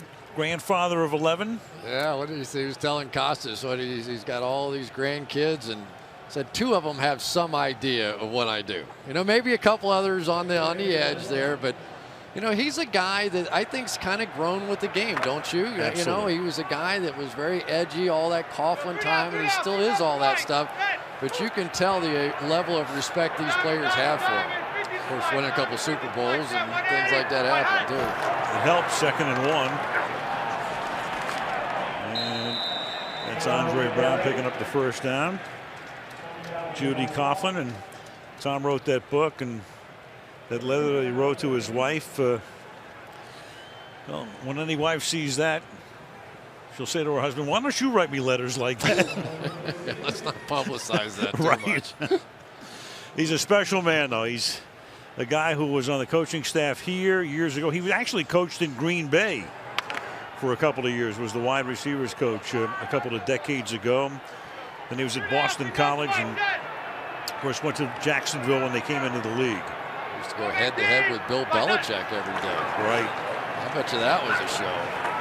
One of my favorite Coughlin stories, I told this in the past, but it's been a while, so it's kind of fresh right now, is when he's at Boston College and he comes back from lunch one day and there's one of those pink calls from when you were gone, message sheets, and it's from somebody from something Jaguar, and he thinks it's a guy trying to sell him a Jaguar. Turns out to be from the guy who was at that point putting the Jaguars operation together, and that led to Tom getting the Jacksonville Jaguars head coaching job. Yeah, and you wonder what they think now, seeing all the success he's had since he left there. I just wonder if he drives a Jaguar. 2nd and 11. And the pass is incomplete. It'll be 3rd down and 11.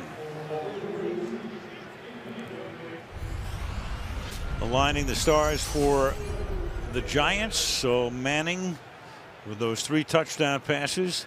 Giants have had a good ground game going with Bradshaw tonight, 58 plus 61 through the air, and Hakeem Nicks with a touchdown and 5 grabs.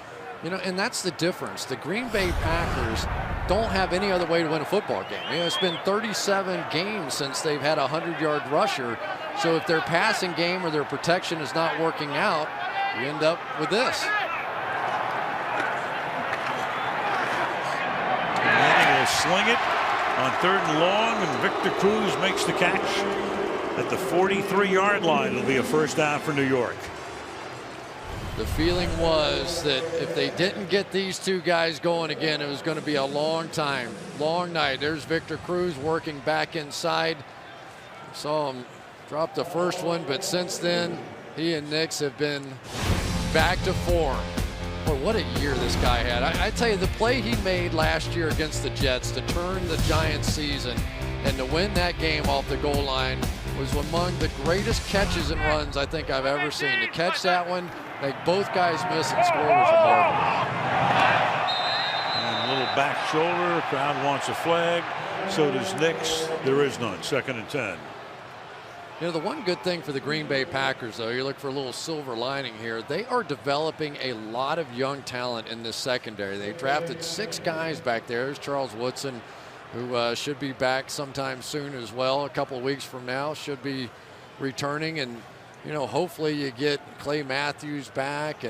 But a lot of these young guys are getting a lot of experience right now. McMillan and Richardson and Casey Hayward and Von House. Maybe a little stretch run for them on defense. Brown to the 42-yard line. Let's go to Michelle.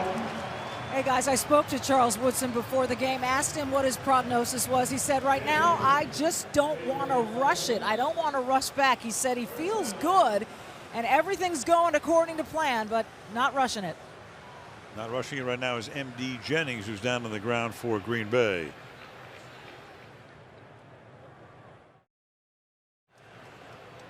When we went to commercial, we saw M.D. Jennings down on the ground, but he got up and went back to the Green Bay bench. But taking the worst of it in that collision there, and that tackle is Andre Brown. Watch this. You see him trying to walk it off on the Giants bench. Got tangled up underneath. Check on him in a second. The ball at the 42. David Wilson now comes in as the running back. The rookie #1 draft choice. To the 39 he goes. Gain of 3, 2nd down and 7. And they would really love to play David Wilson more. You know, you watch this kid in practice and it's like a blur. He's flying around out there.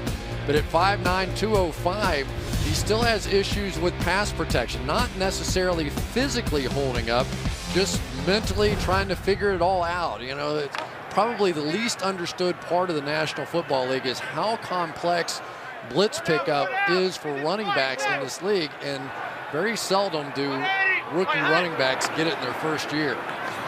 Manning will throw, and that'll be taken out in the flat by Wilson. The other thing he has to be careful about, obviously, is holding on to the football. We saw him on opening night, the first game of the season, the Wednesday nighter against Dallas.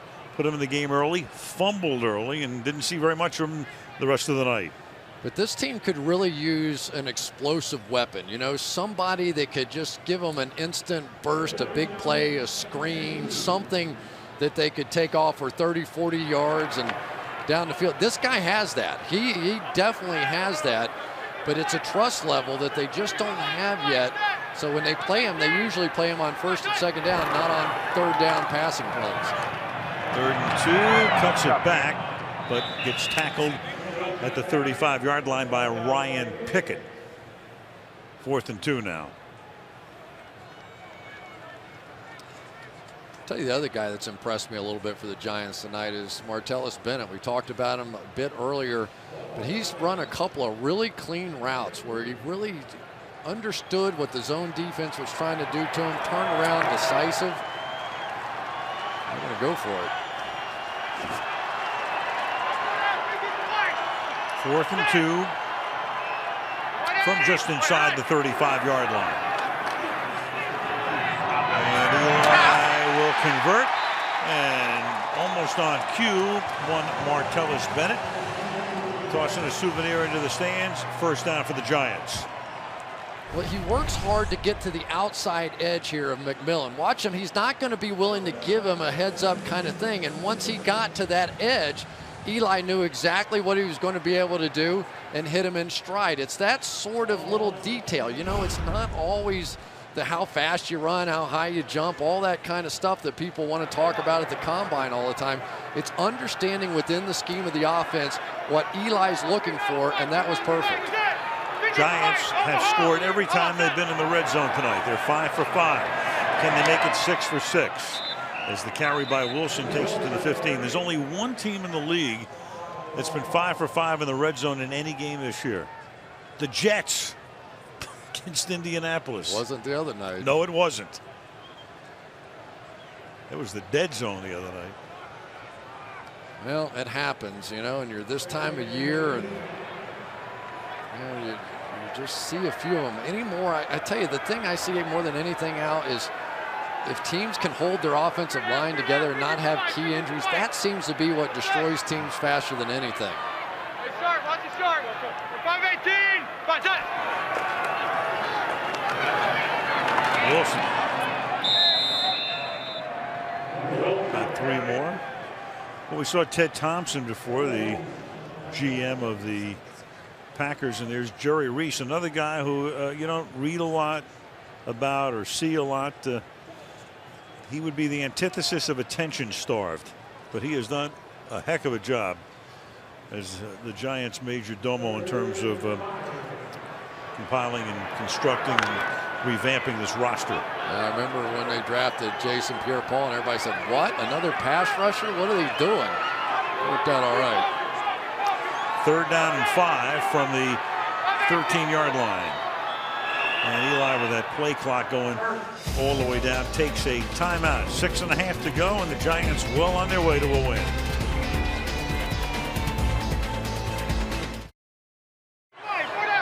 Thanksgiving weekend as the Giants lead it by 28, have a 3rd and 5 at the 13-yard line. And Manning will throw, and the pass is incomplete. And taking a shot was Bennett, and a flag comes in for the hit at the end of the play. So that would have made it Green Bay ball, but instead we're going to assume it's the late hit on Personal McMillan. Foul, unnecessary roughness, hit on a defenseless player.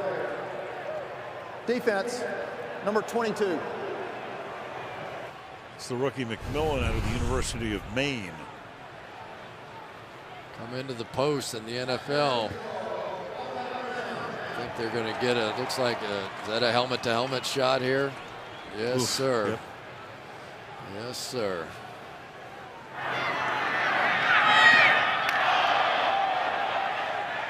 You know, you try and convince the players, but it's you know,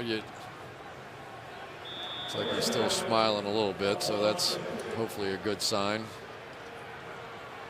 It's a tough transition, isn't it? The league's trying to bring the safety in, and sometimes it takes money out of the pocket to start changing things. On 1st and goal from the 6. And the pass is incomplete, intended for Nix. Devon House staying right with him. It'll make it 2nd down and goal. Give Devon House some credit. They have tried that play a bunch and trying to get it going. Eli would love, even in this kind of a game, to begin to feel like he had some timing, because Nix has always been lethal on that jump ball situation in the corner of the end zone. But so far tonight, Devon House has owned it.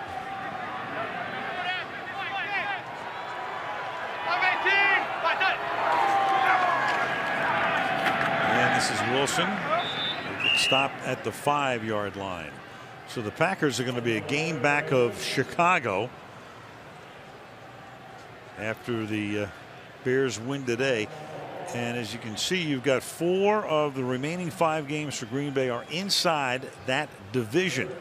2 with Minnesota, 1 with Detroit, and then they go to Chicago on December 16th. And they have already beaten the Bears. So assuming they stay 1 back and win that game, they would own the tiebreak. I'll tell you what sticks out to me on that schedule. Every one of those teams have tremendous pass rushers, and that is going to be the challenge. 16th play of the drive. And this is Wilson who's going to take it to the 1-yard line. And it's going to make it 4th down.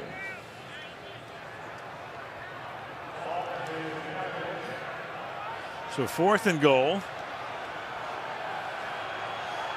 Of course, the buzz begins to build in the crowd because it's not quite over. Not quite.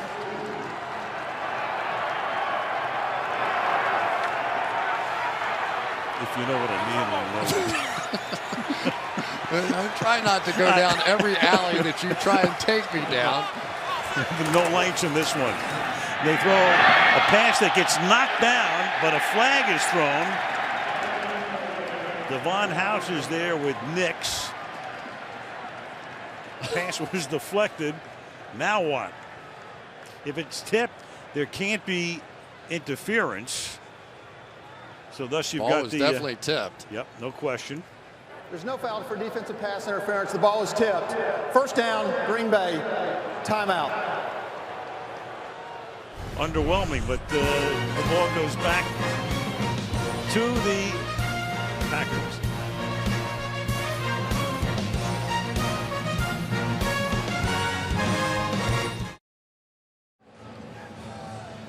Well, Aaron Rodgers had been on a real hot streak, beginning with that Sunday night game in Houston, but comes to an end tonight. Sacked 5 times, 14 of 25 for 219.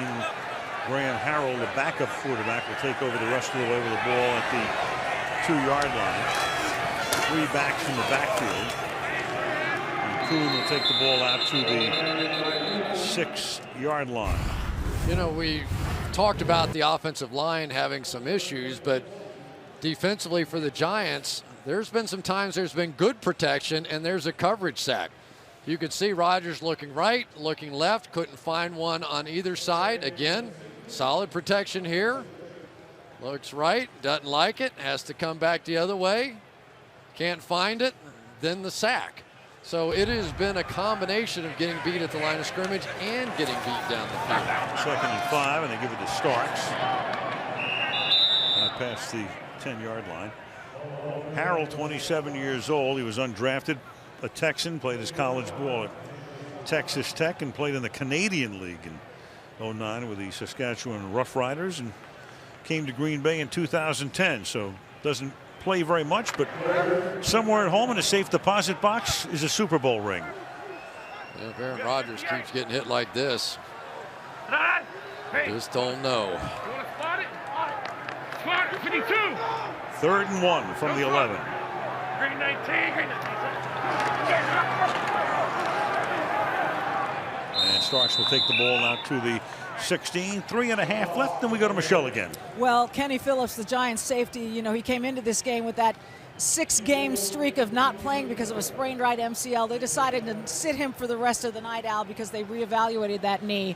Also, running back Andre Brown, who limped off the field earlier, he went back and he's getting x-rays on his lower left leg. No results yet, Al. All right, thank you, Michelle. We saw that Brown trying to walk around, and both could be very significant down the stretch for the Giants, who next play a week from tomorrow at the Redskins. Taking this one up to the 21-yard line is Alex Green.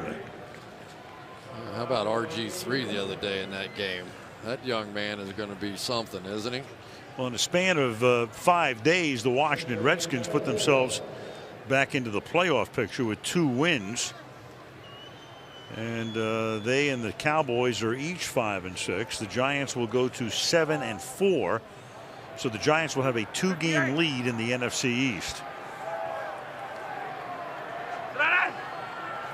Green 19, green 19. And this is Starks. And he gets taken down by Hill.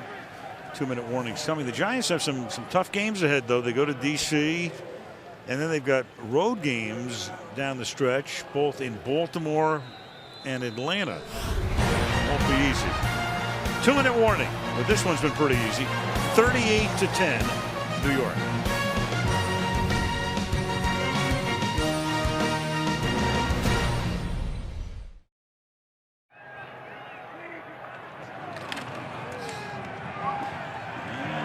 Harrell will attempt to launch one, then checks it down to Kuhn. 11-yard gain and a first down.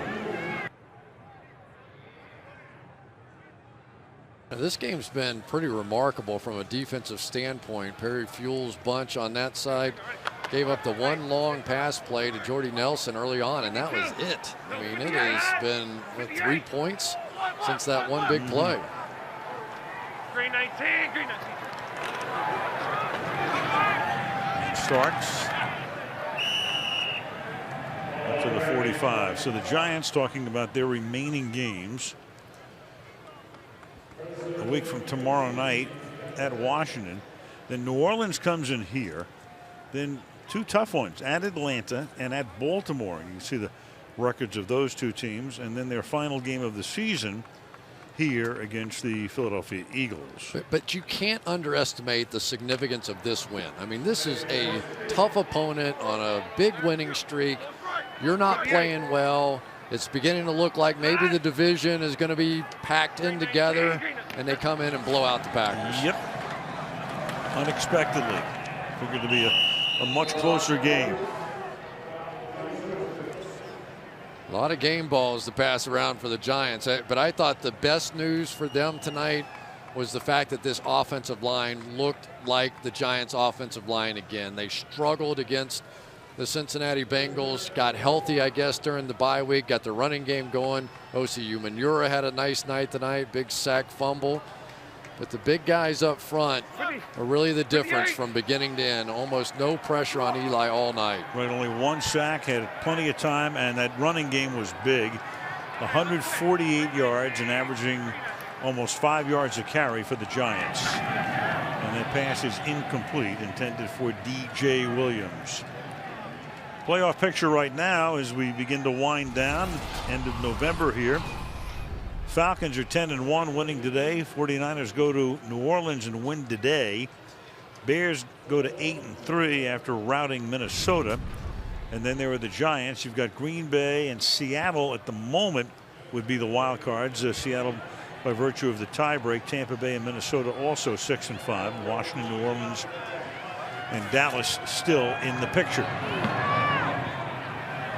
And Mastay will send this punt out of bounds. With 13 seconds left. 1 play will do it, and the Giants will snap that little 2-game slide, and will have snapped Green Bay's 5-game winning streak.